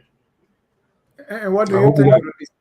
What do you think going to decide this runoff? What are they going to decide? What is going to be the one deciding who wins? What are some of the things to look at? Oh, I think the force of your campaign. It's all like you have to campaign like this is the new election. Forget about what happened in the past. Forget about even the 40 points you got. It's like you're going back to look for that number one vote. The first vote you got, you're going back to look for that vote. It's not like, oh yeah, I got 42 votes, so I'm going to look into the 12% that is missing. No, you have to re-energize that base, because people are saying, oh, okay. And then there's a tendency to say, okay, well, we got 43% the last time, so maybe we don't not everybody needs to go vote. So you have to that's you have to re-energize your campaign. Not only a campaign team, because everybody's deflated now. Everybody's like full, low energy, no matter what you do. So you have 2 weeks actually to campaign and 2 weeks to cover the same territory you covered, and go to places you didn't go to. Like, they were saying that, oh, some people didn't go this place, some people didn't go that place. So you have to cover everything. So you have to start a new campaign as if nothing happened yesterday. That you're starting the campaign today, probably with new partners, but you're starting today, trying to get that Mama Musu and John Brown, etc. Don't sit back, come back and vote again. Thank you. We take money and if you're just joining us, this is Tough Talking Thursday. And if you want to be part of the conversation, call the number on your screen, 605-313-6004. The code is 791-403#. As we stand, Honorable Greaves, who has the momentum? I mean, like what I'm seeing from all accounts, I see the opposition group with the internal ranklings and back and forth. I see the CDC standing tall. I might be wrong, but from what I see, this is what I gather. And talking to people back home, they are telling me the CDC has more momentum. They're running, they're doing things. They're not having internal struggles or difficulties and what have you.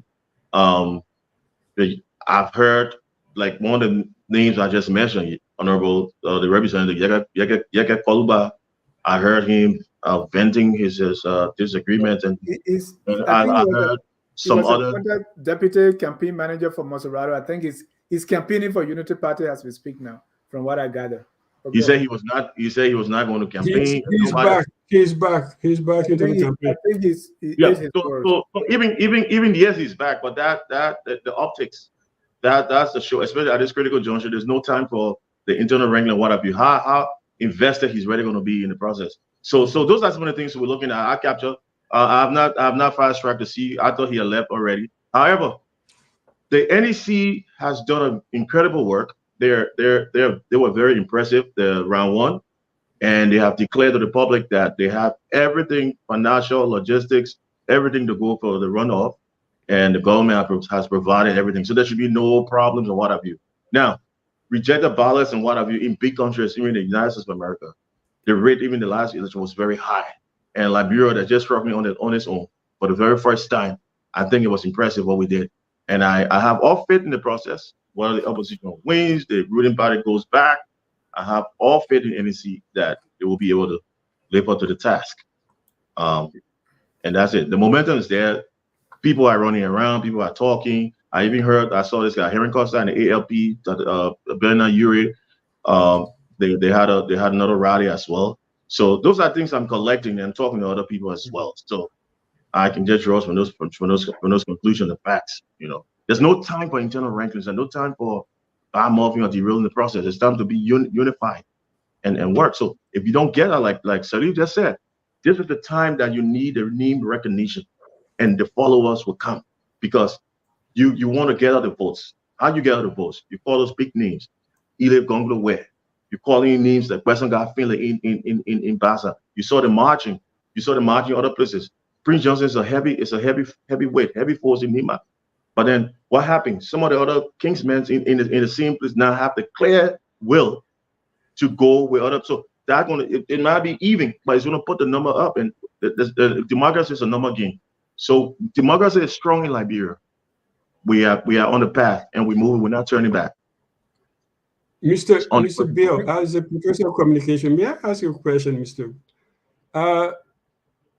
You're talking about collaboration or conglomerate of opposition. There are only two parties. That's what the results show us. 43-43. You keep putting like, oh, the disagreement, the this and that. They're not fighting. There's only one part, two, CDC against UP. So where do you come up with this idea of conglomeration and people fighting among each other, like in a marketplace or something? Let me be clear, and I'll be unequivocal.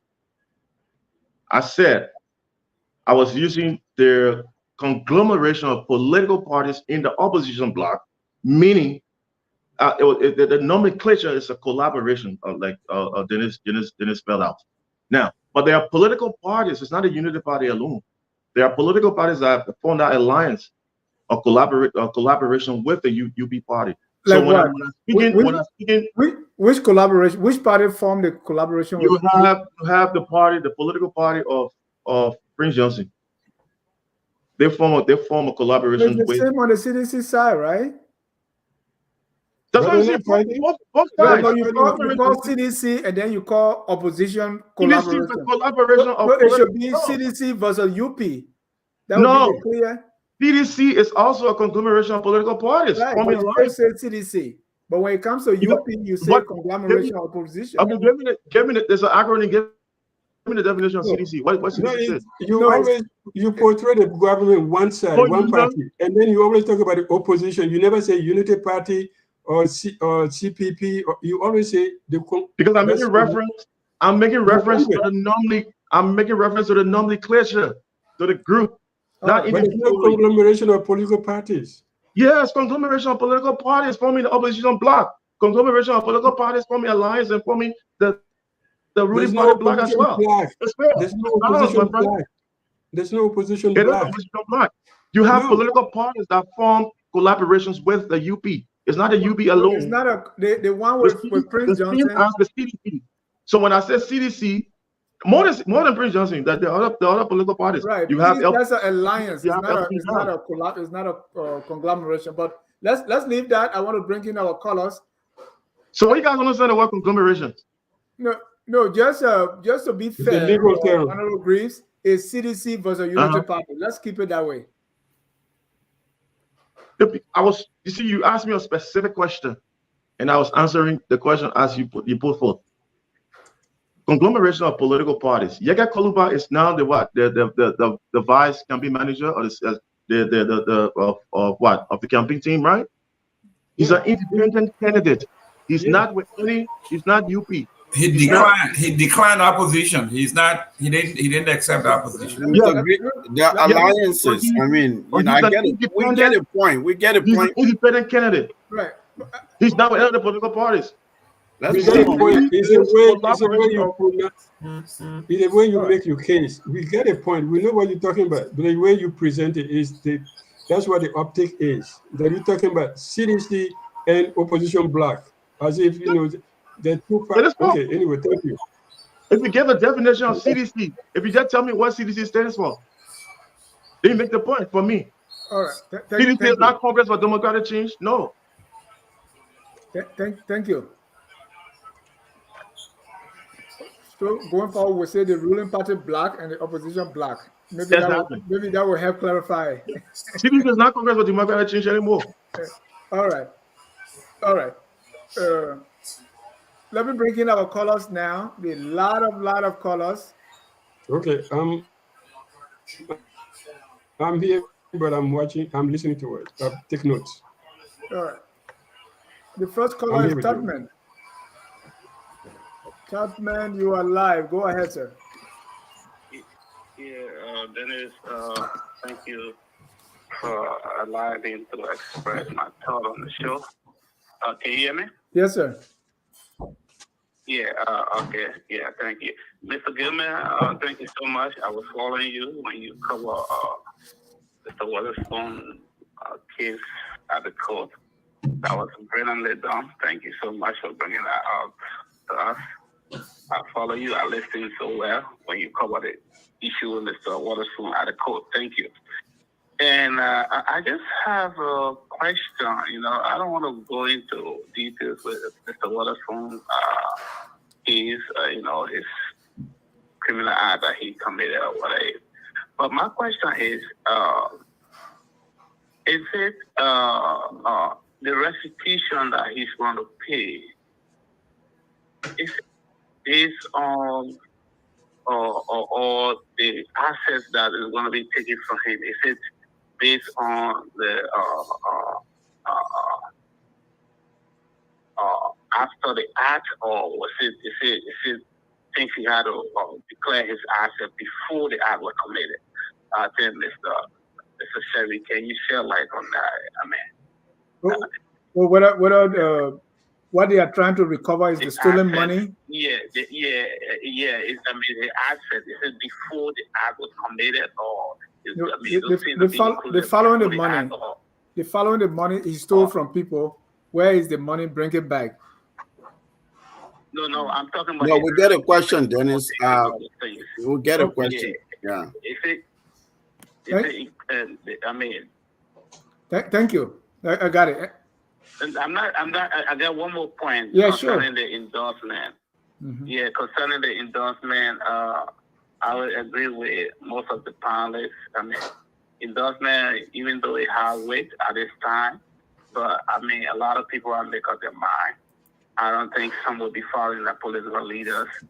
They will just decide for themselves. So where we are right now is two-party, and it can go either way. Thank you. Thank you, sir. Let me bring on Mr. Evans Morris. Go ahead, Evans. All right. Thank you. Thank you, Mr. John.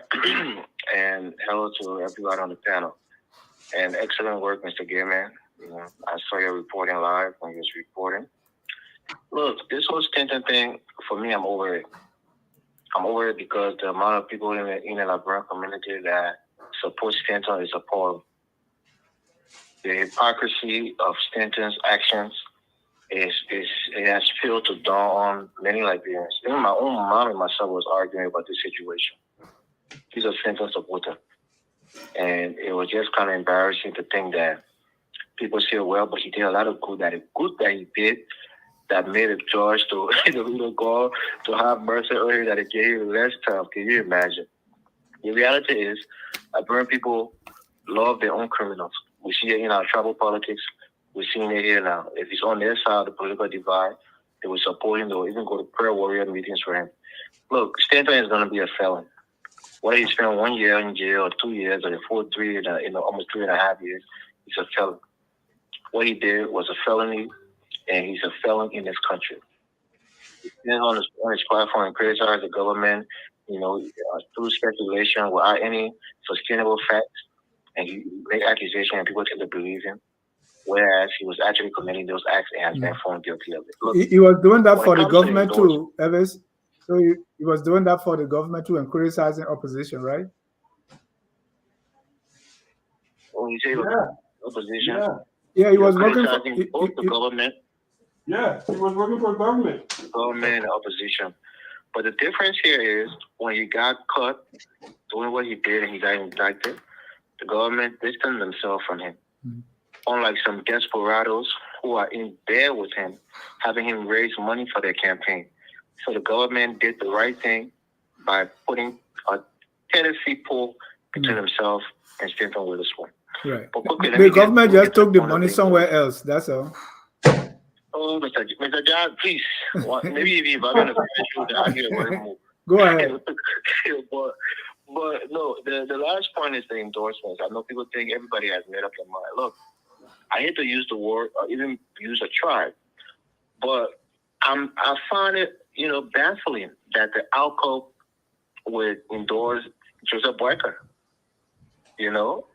Whereas President Weah has a long history, where the base of ALCO, not all of their supporters are Mandingos or Muslim, but their base, a large base, is either from the Muslim religion or Mandingos. President Weah has had a great involvement in that community and has shown true friendship to that community, both on the religious and on the ethnic side. So for them to say that they're supporting Joseph Boyka, it's a shame. Come on, Elvis. No. Politics is about interest. Right. So you are saying, hey, why you endorse this man? We didn't care for you. In the interest. Look, George Weah has been in the interest of that community. That's the point that I'm making. It's not about tribal. He's been in their interest. Yeah, so but Cummings have been in the interest of certain community that didn't vote for him. Gonglo have been in the interest of the gay community. Cummings has been in the interest of the gay community. What community? No. Are you referring to? Evans. No, because when you say certain community, what community? Cummings you don't have any constituents. No, that's not true. We're talking about President Weah, who has done things for the community, for the Muslim community. For the 8 girls. Is there one thing you can he paid respect. All right. And he gave money to restore that school. All right. Thank you, Evans. Last week, got a lot of Muslims in his government. Thank you. So when we're talking, let's be fair. Thank you. Thank you. There's 1 minute still. Anyway. Dr. Duke, you saying something? Yeah. What is that? Let me go to Elijah Washington. Go ahead, Elijah. We have so many callers. Yeah, I'm taking Oh, notes. thank you for having me on the show. The point I want to make this evening is that the situation with Stanton is pretty sad for our community, for our young people. But it's just a clear manifestation of the kind of culture that we have in Liberia. And corruption is a common factor in our country, and that's been manifested in the situation with Stanton. However, and like I said, the end does not justify the means. I hear a lot of people talk about he has contributed to good things in Liberia, but that's not the issue. But when I listen to Mr. Greaves and just recently the last caller, I think it's a lot of people when I hear people from CDC kind of vis-a-vis talking about the situation of Stanton supporting the United Party, and Mr. Greaves making his narrative for me, I think, about Stanton and the United Party. You have a government there that members of some of its members are being accused of corruption, and they're still associated with the government. And government have not even gone after them to see whether they could prosecute them. And now you want to sit on a show and talk about a brother who for me, yeah, he's a criminal. But hey, come on, the same thing you're talking about. Let it happen to your government. Let it happen to the CDC. Let them go after the people who have been accused. Let them go after them. Let them not associate with them. Then you can have a standard. But you can be talking one thing and then saying something else. So I don't see how that makes sense. So if you putting pressure on the United Party to go after Stanton, put pressure on your government to go after corrupt people in their government as well, different assaults on them, then I know you're serious. I think it's going to show in there and then kind of condemn the party. I mean, I'm not a party talking about this party, but I like when you make this kind of issue, then you should have a moral ground to speak. Thank you. So that's the point I think this evening, yeah. Thank you. They say when witch crying kill your baby, then you say witch doesn't exist. let's take the next caller here. That's Mohammed Sharif. That's a funny one, man. Mr. Sharif, go ahead. Yeah, that's good evening. Good show. Jerome, thanks a lot for that report. I thought it was very detailed. But here's something that's really concerning to me. Gongo was sitting out there, I'm surprised that he wasn't challenged on this on the show. He's suggesting that the endorsement from the LPP was motivated by regional affiliations. I think that's what he's saying. No, he implied. That's why I say you're acting like Trump. You say you're not saying it, but actually you're trying to hint that. You should press him on that, and others on the show should press him on that, because that is a dangerous game that he's playing right there. So when Larry Yanko and others from Lofa County were supporting his brother, who's from Nemba County, it was okay then. So that was okay. Now you mean Zeze Yanko, not Larry Yanko? Okay, Yanko Zeze. Yeah. So when Yanko Zeze and others from Lofa County were supporting Tiawan Gonglo from Nemba County in the first round, it was okay then. But now he's saying that, well, I don't want to say this, but, I'm not saying this, but this sort of Trumpian way of speaking, we get this. We know where you're going with this.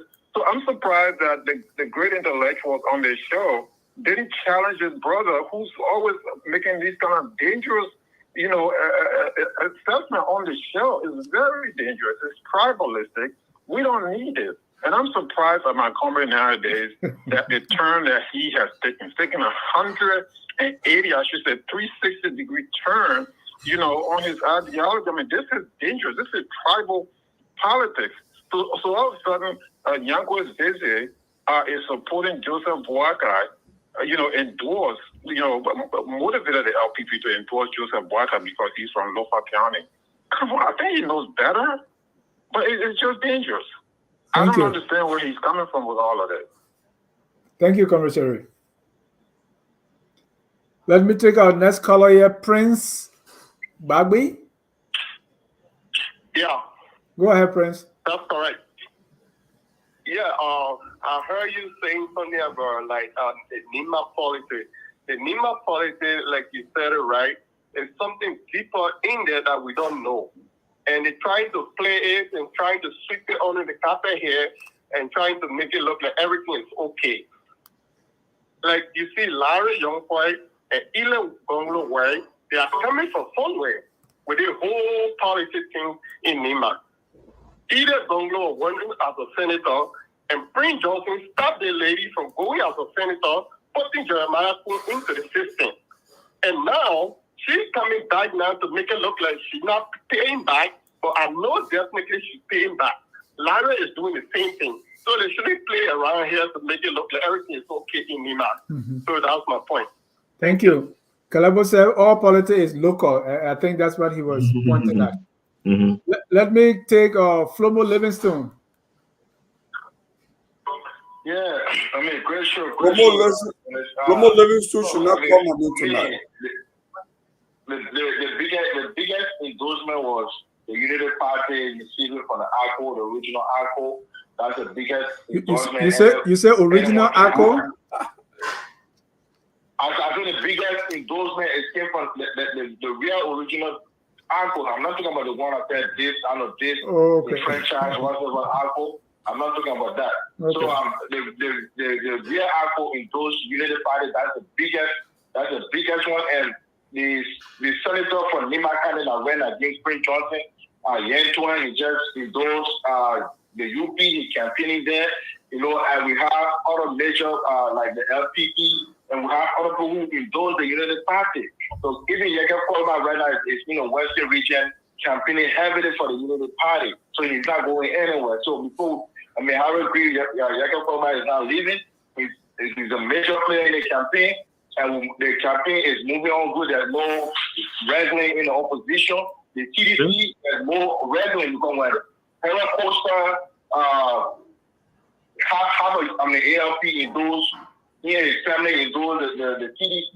You didn't see Jefferson Kochi there. You didn't see Mola Molu, Pinaboro. Bolo was not there because all the guys that have problems with Helen Costa because when you care about them and all that stuff. So there's a major conflict right now within the TDC. So I heard that the CPP / ANC will be endorsing TDC tomorrow. For me, Mr. Comey already left and saying he won't be neutral. For me, that is completely wrong. He shouldn't do that and did that in 2017 and he's doing it again. So that means he can't make decisions on his own. So for me, we'll see. I know the Unity Party will win this election because we have a real endorsement, not money. It's not money what the TDC is doing. Just paying people out there, just for the name's sake. Thank you, Dennis. But Flomo, before you go, can you speak to the Stanton case? Well, for me, I'm not, to be sure, I'm not a saint. I don't know. I'm putting you on the spot. There's a trap that I set for you. Livingstone, be careful. Well, I'm not a saint, so I'm not going to sit here and criticize whatever happened to him. But you can criticize McGill because you are saint. You criticize Weah or Bekube Jr. because you are saint. Is that what you are saying? No. I'm not a saint. What I'm saying is, I criticize McGill because when it was sanctioned, the government did not take action to take that to court. That's my disappointment. But you can criticize Stanton. But you can criticize Stanton because you are not a saint. No, I criticize him because what should I criticize him about? I know that the justice system works there. Found guilty, right? So that's the same thing I want on Liberia. My man just say Unity Party president, you are conflicted at all. At least they should have taken to court at least so they can be found either guilty or not. That's my criticism of them. And the government No, Flomo, because you hold us accountable when you call, So I'm going to hold you accountable. You are not criticizing Stanton because he supports the Unity Party just like you. So when it comes to him, you are neutral. No. Dennis, what he did was completely wrong. I don't support what he did, and I don't want anybody to do that. But my point I'm saying is, he is being found guilty. I'm glad that he was found guilty and he was served his sentence. Thank you. My point I'm saying is, I want for the LeBron government to do the same with the three guys, so they can be found either guilty or not. Thank That's you. my point. Thank you. Thank you. Aliyu Kamara. Aliyu, you alive? Yes, sir. Yes, Dennis. Thank you. Thank you for accepting me on the best platform on social media. Undisputed. Listen, let me say to Stanton with this on, our prayers are with you. Amen. We empathize with your situation. Amen. I want you to hold and keep courage. I particularly empathize with your wife. Amen. Whatever you may have done contravenes the laws of this country. And either way, whether you go to jail or not, you have paid. You have paid with your name, you have paid with your integrity. You paid with a lot. So hopefully God blesses you and everything goes fine for you. Hold on, before you go, any word for those who were sold the fake degrees? The what? Do you empathize with those who bought the fake degrees? The people who bought the fake degree, nothing happened to them. Did they arrest them? No. They are not supposed to work in the nursing field anymore. And some of them are without job. Some of them even cause harm, maybe. Well, according to the reports, that no harm was. I thought they are not working. They lost their livelihood. Their whole career is ruined. But they're criminals, Dennis. They had no livelihood. How can you lose a livelihood you never had? That wasn't their diploma. They did not earn it. So I can't the same way Stanton did not earn the money that he got. But I didn't say Stanton should keep his money. I'm just saying whatever trouble he's in. Come on. I empathize. All right. No, I want you to empathize with those who bought the fake degrees too. Yeah, but you buy a fake degree. Whatever happened to you, Dennis, that's your problem. How you buy a fake degree and expect people to? Go ahead, Aliyu. Dennis, why should you go and buy fake degree? But why should you go and sell fake degree? You know, this argument doesn't hold water, Dennis. If I sell cocaine to you, will you buy it? Go ahead and your thoughts. I just know where you are. I'm holding you accountable. You can't answer. You can't answer that question. No, I don't. I wouldn't. I never smoked in my life. There you go. So why did they buy it? But anyway, here's the thing I wanted to say. You know, this bitterness, this hate that is filled in Calabo. It's amazing how this guy is just bitter, he's just hateful, he's just vengeful. Oh, Aliyu, don't attack my panelists, please. Did I attack him? Yeah, he's hateful, he's bad. How you know that? If he's exhibiting... No. That's your interpretation. So you are not speaking... Why don't you let me have my interpretation? No, but then you're trying to... You're violating my right to speak. Yeah, because you can't just get up and say words. You can say things against people you can prove.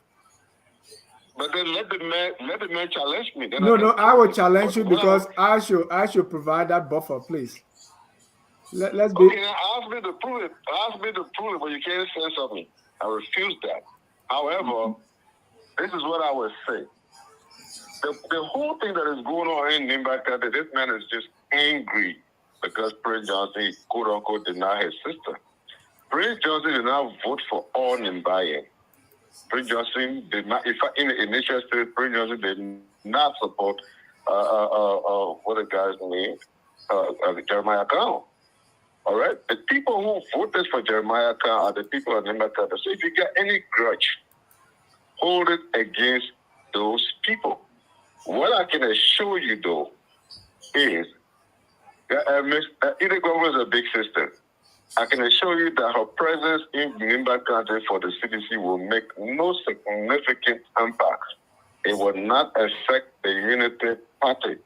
The decision in Nimba County has been made by the voters of Nimba County. So all this vengeance would not take you guys anywhere. Thank you so much.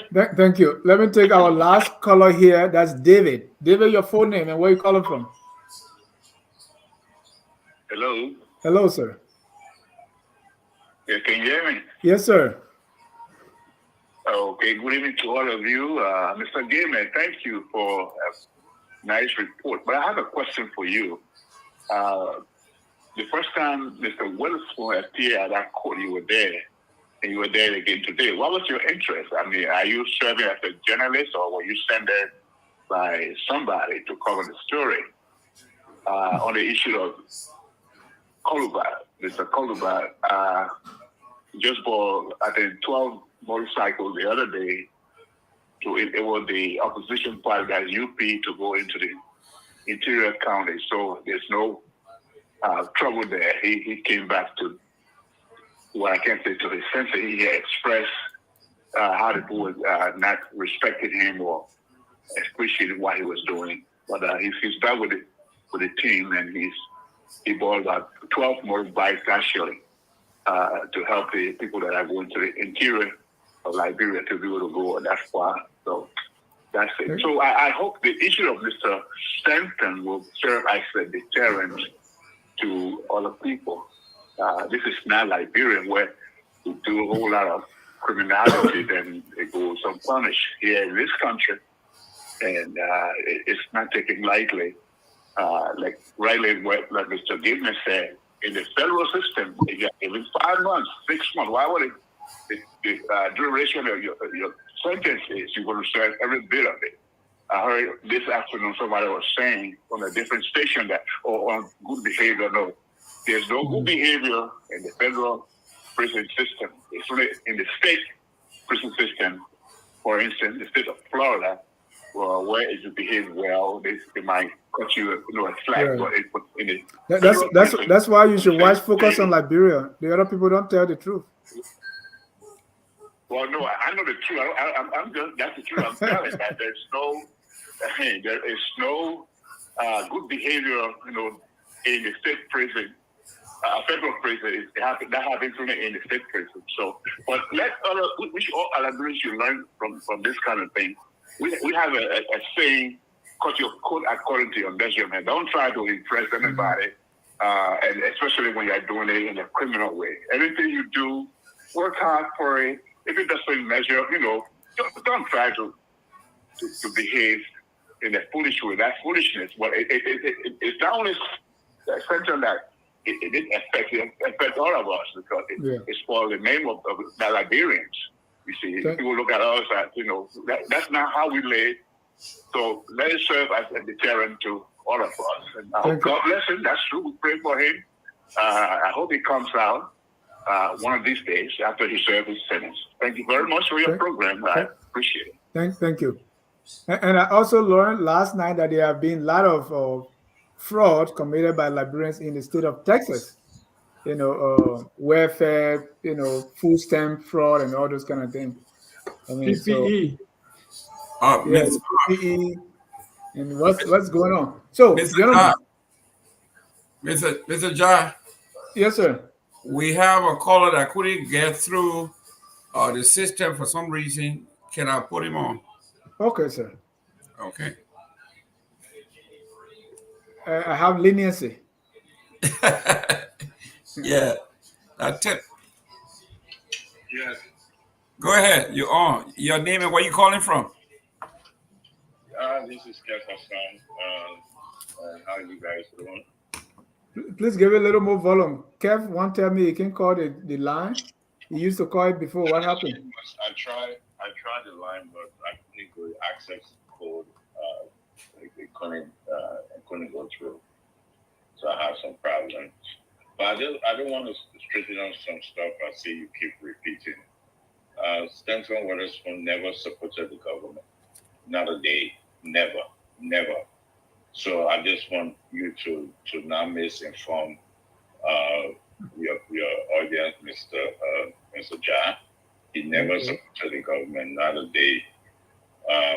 When we were on Spoon, Isaac Doyle and I, and the only government supporter. And when Isaac Doyle left, after Isaac Doyle did not leave, he was kicked out. Yes, Isaac Doyle was. That's why I was coming. We voted him out because of integrity, and that's because of that, because of the allegation. He was not found guilty. It was not proven. It was just an allegation. But Mr. Witherspoon and the rest of and Dr. Francine decided that he shouldn't stay on the platform because of integrity. I pleaded because he was not proven. It was just an empty accusation. But our only lady there said she couldn't sit on the platform with someone with that kind of integrity, and that's why he was put out. But after that, I was the only guy there who supported the government. Stanton Witherspoon never ever supported the government on Spoon. So I just want to call and straighten that up. Thank you, guys. All right, thank you. And anybody who watched Spoon and watched the activity of Stanton can be the judge. If you have a question, I can answer. I don't know if you. No, I don't have a question. I take your explanation. Okay, thank you, Mr. Jack. Thanks for calling. So let's take a 30 seconds each. If you have anything to respond to the callers, I know Mr. Gonglo, they call your name. They ask Mr. Gaiman a question. Any response to the caller before we go to our Tabata session? I would like to respond to the caller who. Yeah, the caller said whether I was what was my interest? Yeah, in the case for covering it both times. Like any other person, I think last week the CEO of Focus on Liberia had asked me, since I live in Florida, to cover the event, and I agreed to do so. And I went over there, and he told me the coverage should not be partisan; it shouldn't be political. That's why I took my notebook, and everything was almost verbatim. And even tonight, I forwarded to the CEO the order from the judge for those who thought that maybe he has not been sentenced, he's going to be sentenced. I sent the letter from the court to the penitentiary about Stanton Witherspoon reportage and all of that. So these are not opinion, these are facts from the court. There are people out there who are saying that he will be sentenced on the 31st of January. That's not true. He has been sentenced already, and the court order had gone out to the penitentiary. So I didn't go there with a partisan hat, or I didn't go there to politicize it. I wanted to do a job to see and report as accurately as I can to the event that happened that should be verified. You did a very good job. No, he just wanted to know. He just wanted to know whether I was being paid, or maybe did that for my partisan, but it wasn't a partisan thing. It's your concern. Just say, Lola, you enjoy it too much. Oh, he thought I enjoy it. Oh. They say you enjoy. No. But the thing is that you are a concerned patriotic citizen of Liberia. And a full disclaimer. I have a disclaimer. I'm a supporter of the president. Everybody knows that. That's your interest, foremost. So nobody should have problems with that. I mean, if I was close by, I would have gone there and observed myself to be factual. And that's why we need people to be factual. So you do the honorable thing by going there, so you don't say this here, yes, here, or my friend told me. That's where we go. That's why I'm coming from. So the caller who said, am not looking at the government. I'm looking at Stanton. No, Stanton is factual. I don't know the brother. I've never met him before. I never had any dealing with him. I didn't even know his establishment. I didn't know his business establishment, nothing until on this same show when Dennis introduced this topic to us, which of course at the time I had insufficient claim or understanding of his case. What did I say? I rescinded. I didn't say much. I just said, well, we hope everything is well with him. Until now, I've done some research and I've come up to this stage, and with the deliberations our brother just made so succinctly, I think I reached a point to say there's nothing else. He committed fraud. He's a criminal. There's no if and anybody. He's participated in a method. So why would I come and I'm not accusing him. And you talk about government. It is essential, yes, of course, that we hold officials of government accountable. But it's also essential that we hold ourselves equally accountable as we levy allegation charges against individuals in government. I've said that before. Corruption against anybody, regardless of whom you are or what have you, should be credible, substantiated, and that's how transparency, accountability, and civility are maintained in a civilized and democratic society. So we had the same problem just last week. I was on a platform, got invited by another friend. This is the first Liberian talk show I ever been on. I've never been on any Liberian platform, social media, what have you. I've been busy with my job, my family, and my activities. There's too much on my end. So I decided, I got invited and I decided to go in.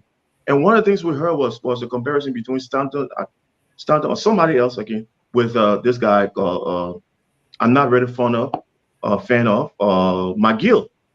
Somebody said McGill was corrupt. So I asked a simple question. I said, so can you clarify what did he do? Do you have more info? Because I don't have sufficient information on McGill and what have you. And the whole room got silent. Nobody could say what. They said the U.S. imposed sanctions on him and the government had to dismiss him or resign or what have you. So I said, but there's more to the story. If there's any other thing, the two sides to every story. What's the outcome? What did he commit? What are the things? Let's start talking about those things. Instead of talking about the individual, let's talk about the process. Let's talk about the act. What did he commit? What did he do? I want to know. To this day, I'm still looking around. I'm still searching myself. I'm on the net. I'm checking for this guy. What crime did he commit? What fraudulent act did he carry out? And whatever. Nobody can say. And that's the problem I have. Be credible with the thing. If we go around and say our country is corrupt, we are corrupt. The culture is corrupt. What are we telling the perception we're giving to the international body? How does it affect investors? How does it affect government? Do not provide jobs.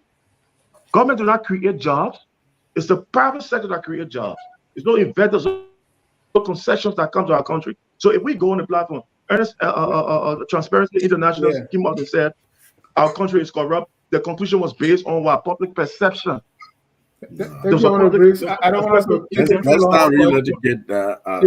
We spoke about that last week. No, I'm just giving. No, I know we spoke about it. But I'm just giving a little hint on that because we have our country when we say our culture is corrupt, we are all corrupt. I got you. And then we complain that there's no jobs in our country. We don't have enough time now. Is challenged, and then we causing the same problem for ourselves. All countries around the world are struggling with the issue of corruption. Liberia is no exception. But be credible. And that's what will fix the problem. We're gonna be strategic and honest. Then the problem get fixed. Thank you. And Mr. Gilman, there are still more comments here for you. He said Gilman is accurate and thorough when it is not about CDC. This was about he's spinning it. Yeah, Dennis, if I can make a quick comment. Yeah, quick. Let's be quick because we are. Call us to Dennis. There was a question about restitution. Yeah. Calabo, you go 1 minute and then Mr. Sherry. Yeah. No, I just want to quickly say to Alio Kamara, I don't know whether it's a Waka race or you paste. You still calling people? You can call me any name you want to call me. I mean, that's fair game. You describe me any way you want to describe me, that's fair game. I have a thick skin. I think it is just unfortunate that for those who support Waka in this election, they are buried anything that is left of logic and common sense.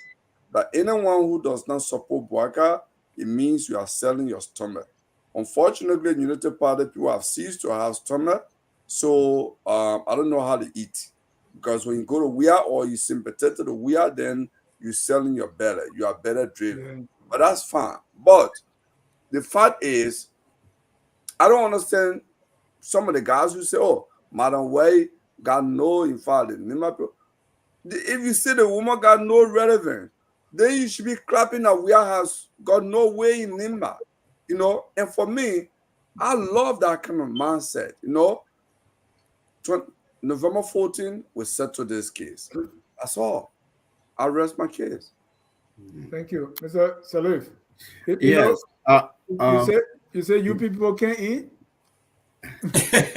We were in Guinea working in the refugees food supply system. So when you're trying to be critical and be straight, the Guineans say, "Hey, if you can't eat, we can eat." Exactly. You don't want the food given to us, right? You want to be straight here, you can go. People, anybody that's not for Baga, the person selling their stomach, so they don't have stomach. Yeah. Thank you, Mr. Salif.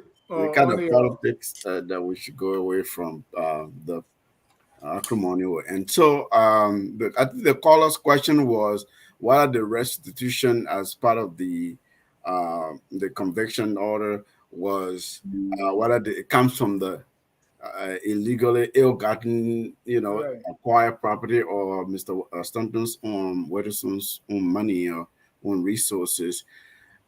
Restitutions, just think about restore, right? It's a way of returning stolen property or ill-gotten wealth to its proper owner. It's a way of the legal system correcting the harm that was done. It could be restitution to victims. It could be like the government, frozen assets and bank accounts, anywhere that the proceeds from the criminal activities have gone to accrue, wealth. The government it doesn't belong to Mr. Witherspoon in this case, because it was in the first place. So restitution reference refers to that. Additionally, those who were harmed in this process, if it was like with a non-government victim, like in some cases we're talking about nurses, of course they themselves too participated in some way. But the short answer is restitution can be they seize all the property. Some of it can come from that. But in certain instances, it comes from your personal resources as well. If you have other wealth, other means of income, you can pay some of that. But here we're talking about millions of dollars. They're likely talking about confiscating everything that Mr. Witherspoon raised as a result of the criminal activities relating to this case. Thank you. At this time now, we go to our Tabata of the week. Tabata of the week. Mr. Gaiman, this is your this is not your first time. What's your Tabata of the week? Well, the Tabata of the week has to be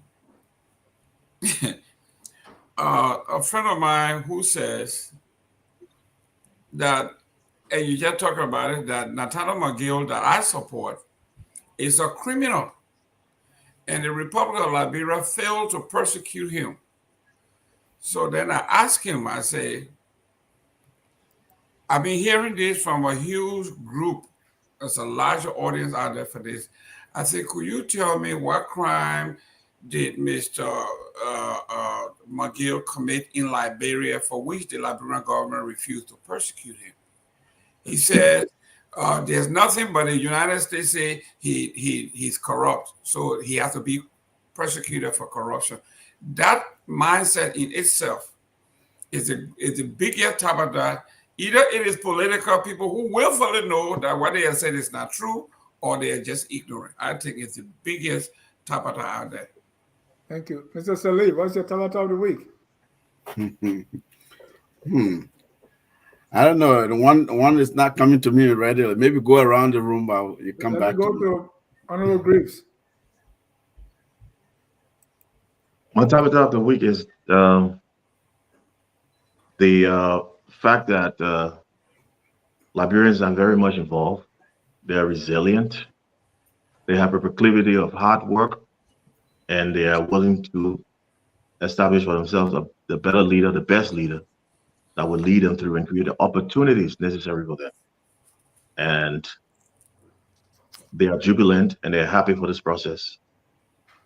To all political parties, I would say to you all, for our Tapeta, let us be civil, let us be obedient. There's only one country we have is Liberia. It's bigger than every one of us, and I'm on Team Liberia. Thank you. Again, just to remind you, Tabata in the Crew speaking language means nonsense. Dr. Douglas, some nonsense going on every day somewhere. What's your Tabata of the week? Yeah, that's what Tabata meant. I think these two gentlemen took us on a different tangent. They went on making their own little speech. Yeah, maybe that's my Tabata of the Tabata. week is, huh? Yeah, maybe that's the Tabata. Anyway. Well, my Tabata is all these political parties dividing into, when somebody will support somebody and then you got your second in line or your third in line saying, I dissent, I'm going to the other party. So is this politics of the stomach, really? I want to be seen somewhere. You say, oh, the standard bearer is taking A, so I'm going to revolt with two other people, I'm going to go to B. So that's my tabata, the musical chair, or the political musical chair. That's my tabata. Everybody want to use what Mr. Salif. Everybody want grass money. Yeah, I think I'll ride on Dr. Douglas' coattail there about Tabata. I think one thing has been laughable to me in the sense we just have two candidates remaining in the race now, right?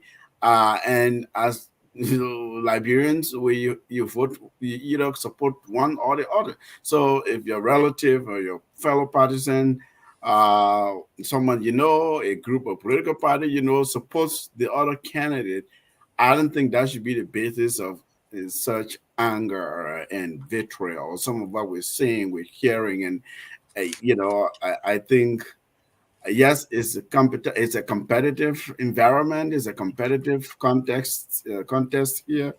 But I think we should just cool it down, turn it down a little bit. It's all, we all mean the same thing. It's for the country. We all mean well for Liberia.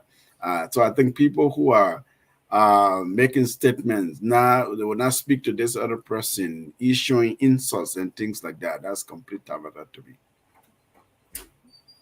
Mine, Tabata, is on some of the endorsement. I mean, like for my own Senator Tiaje, I mean, what are you endorsing for? Let's go to somebody and say, let me work for you. That's all. Because you got nothing. And rarely do we see senatorial or those kind of candidates or losers endorsing. That should be on the political party level. So there's no point. In fact, I don't even know which party TJ in anymore. He was CDC the last time I checked. He was UP. No, it was UPP. UPP. And then he went to Service Unity Party. And then he went to where? CDC. That's complete Tabata.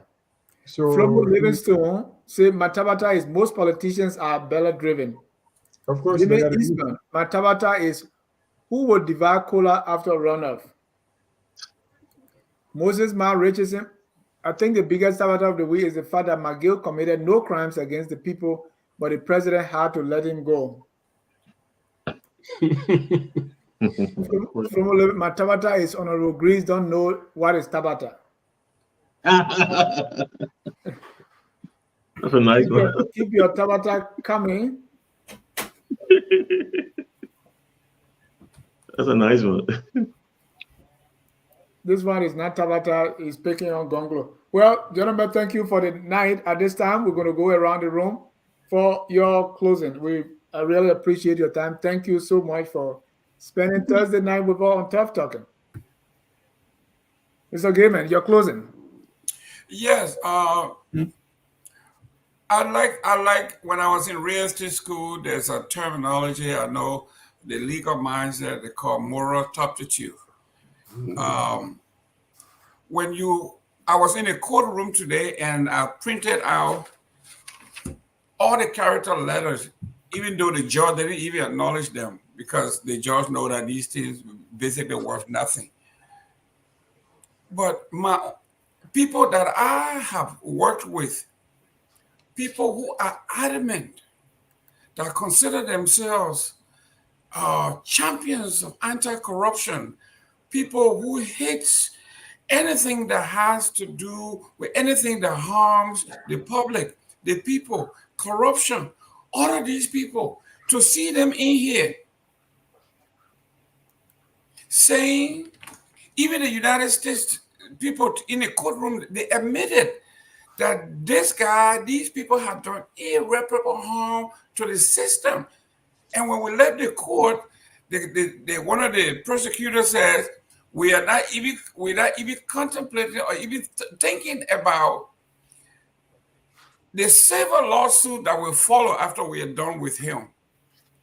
So here we are, my own friend, Mr. Dualo. We talk about Jerome Verdier. I mean, the name keeps going. Pastors, preachers, they are saying what this man has done is not too bad. And the judge who gave him leniency. Then I wonder, what kind of country are we fighting for? That we love our own crooks and hate the other guy's crooks, as long as it benefits us. My friends, Mr. Dualu, that have been with me, we have been on every platform. This guy hates the word corruption. He doesn't like to take things that don't belong to him. But for him to say, Stanton should let go free, it's something that I just can't fathom. And it makes me wonder, where are we headed to? Thank you very much. Thank you. I spoke to one of those person who wrote the letter and said their thing was not letting him go free. They already knew that he's going to pay for his crimes, but they are asking for leniency.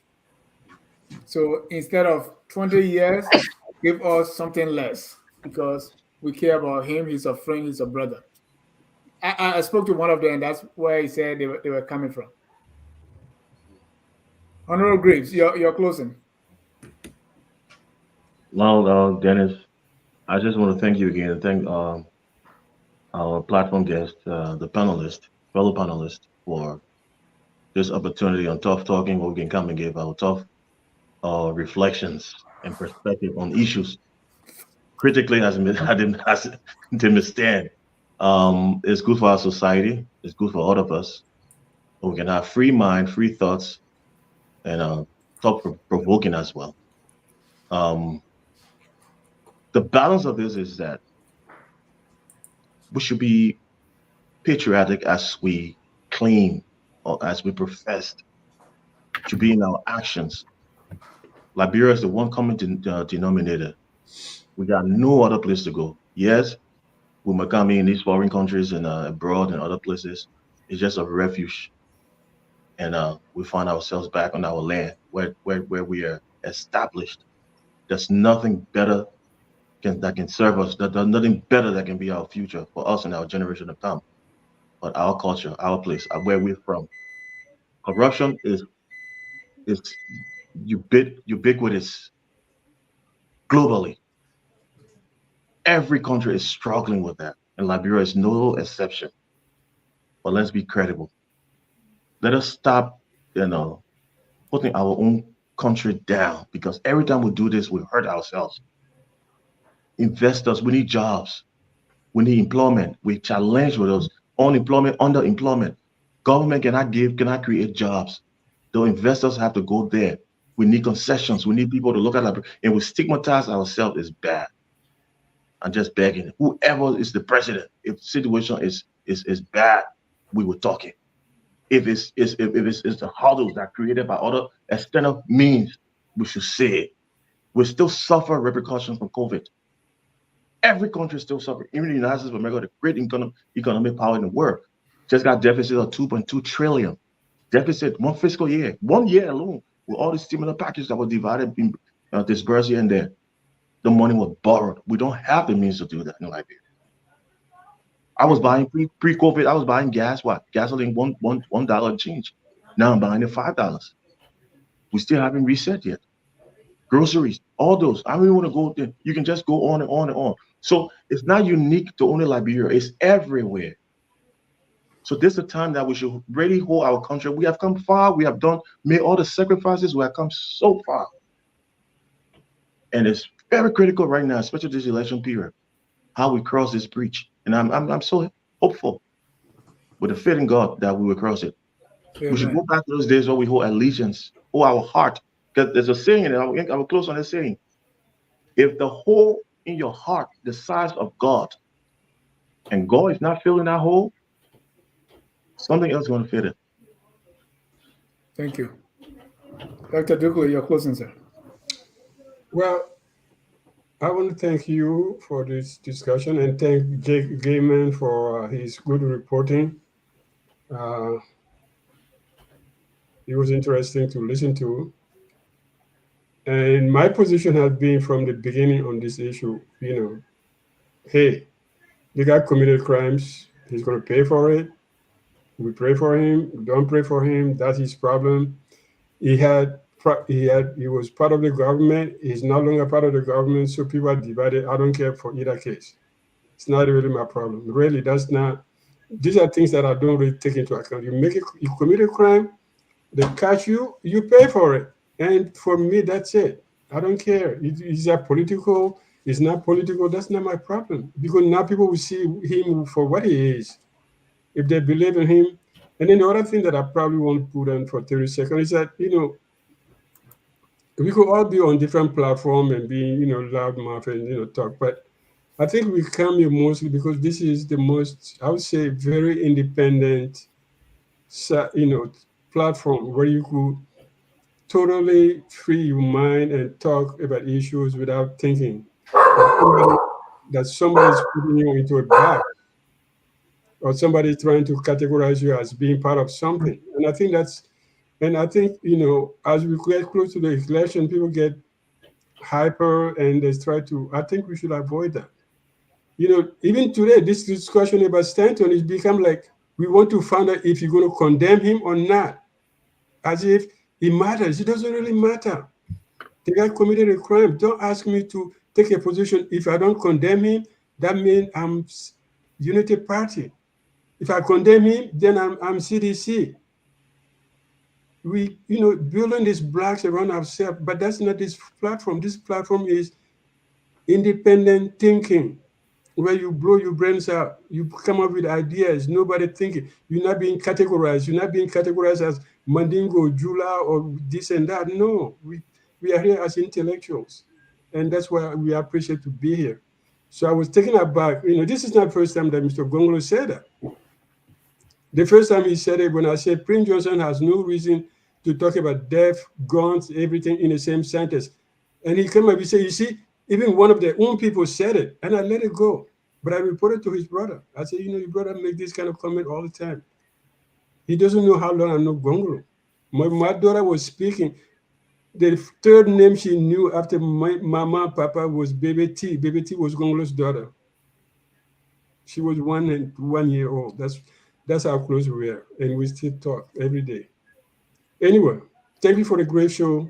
Let's keep our mind open as it is always, and let's keep this forum independent thinking as we can, because that's how we can bring the best out of ourselves and then communicate the best ideas as possible. Because if we confine ourselves to little boxes, then we've been fooling ourselves. But thank you, Dennis. And thank you to you guys. Bill, thank you, and Ahmed, thank you for all your clarifications. Bill, I'd like to pull your leg. We'll be fighting here every day till the election. Thank you. Mr. Salif. Yeah, tonight I've been feeding off of Dr. Douglas' comments. The refrain that we come here as intellectuals. I subscribe to that. I mean, I come here, not with any sides, not grudges or any intent to impugn anybody's character or naming. Anyway, I come here as a free thinker, as a patriotic Liberian to contribute and participate in the public square, in the public discourse, civil discourse of our country.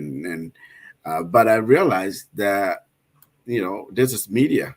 And in Liberia, I've started sensing that some of what we say on these platforms, contributions we make based on expertise, based on research, based on experience. It's not everyone who takes it very well. That those who just think it's all political. It's all political. You ought to be against someone. You ought to not be supporting the government or this candidate or that candidate. And to me, that's sad because, as a country, we should be able to go beyond that. And I know, I'm painting here with a broad brush here, but this is just a snippet of some of what I've been hearing about, who sits on what platform and what's the perception about that platform, what discussions they engage in, whether or not they are in favor of the government or in favor of this other candidate or that other candidate. I think we should stop that kind of mindset, because then if you do so, you are censoring indirectly, you are stifling intellectualism, because every society needs public intellectuals. Every society needs those who can think freely and think big about the problems, the complex social and political economic problems confronting the country and the society, regardless who's in the driver's seat or who's involved in government or not. Just because you're a citizen, just because you are intellectual, you care, you have expertise, you know about the issues, you have facts, you've done your research, you come and give analysis, come and talk about how other societies have done similarly or not done similarly. How can we better ourselves, better our society? That's why we take time to come here. Some of us get paid talking in other places. But we come here and talk free, and then yet people try to use that against us. I think all across all of our system, I'm just sounding, as they say in Liberia, a caveat here. They say caveat, yeah. As a caveat here that we should don't take it personal. It's about the country. We all care about Liberia. Thank you. And because of that, because of what we do here, if you don't want to give me my dream job as superintendent of Sino County, so be it. But we'll continue to do our best. You get it. All right. Gentlemen, thank you so much. And really, while doing the job, I want to be teaching math at Sino High. The school principal, you be the principal and the teacher and the valet, everything.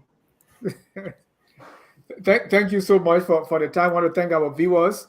And even those who will watch later, always focus on Liberia, where we educate, we elevate, and promote all things Liberia. Until then, we close with our song that says, "We are all Liberians," man.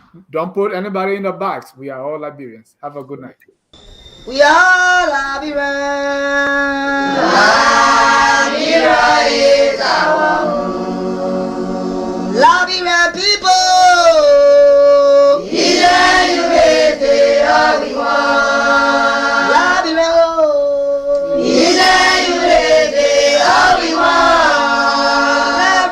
Be right.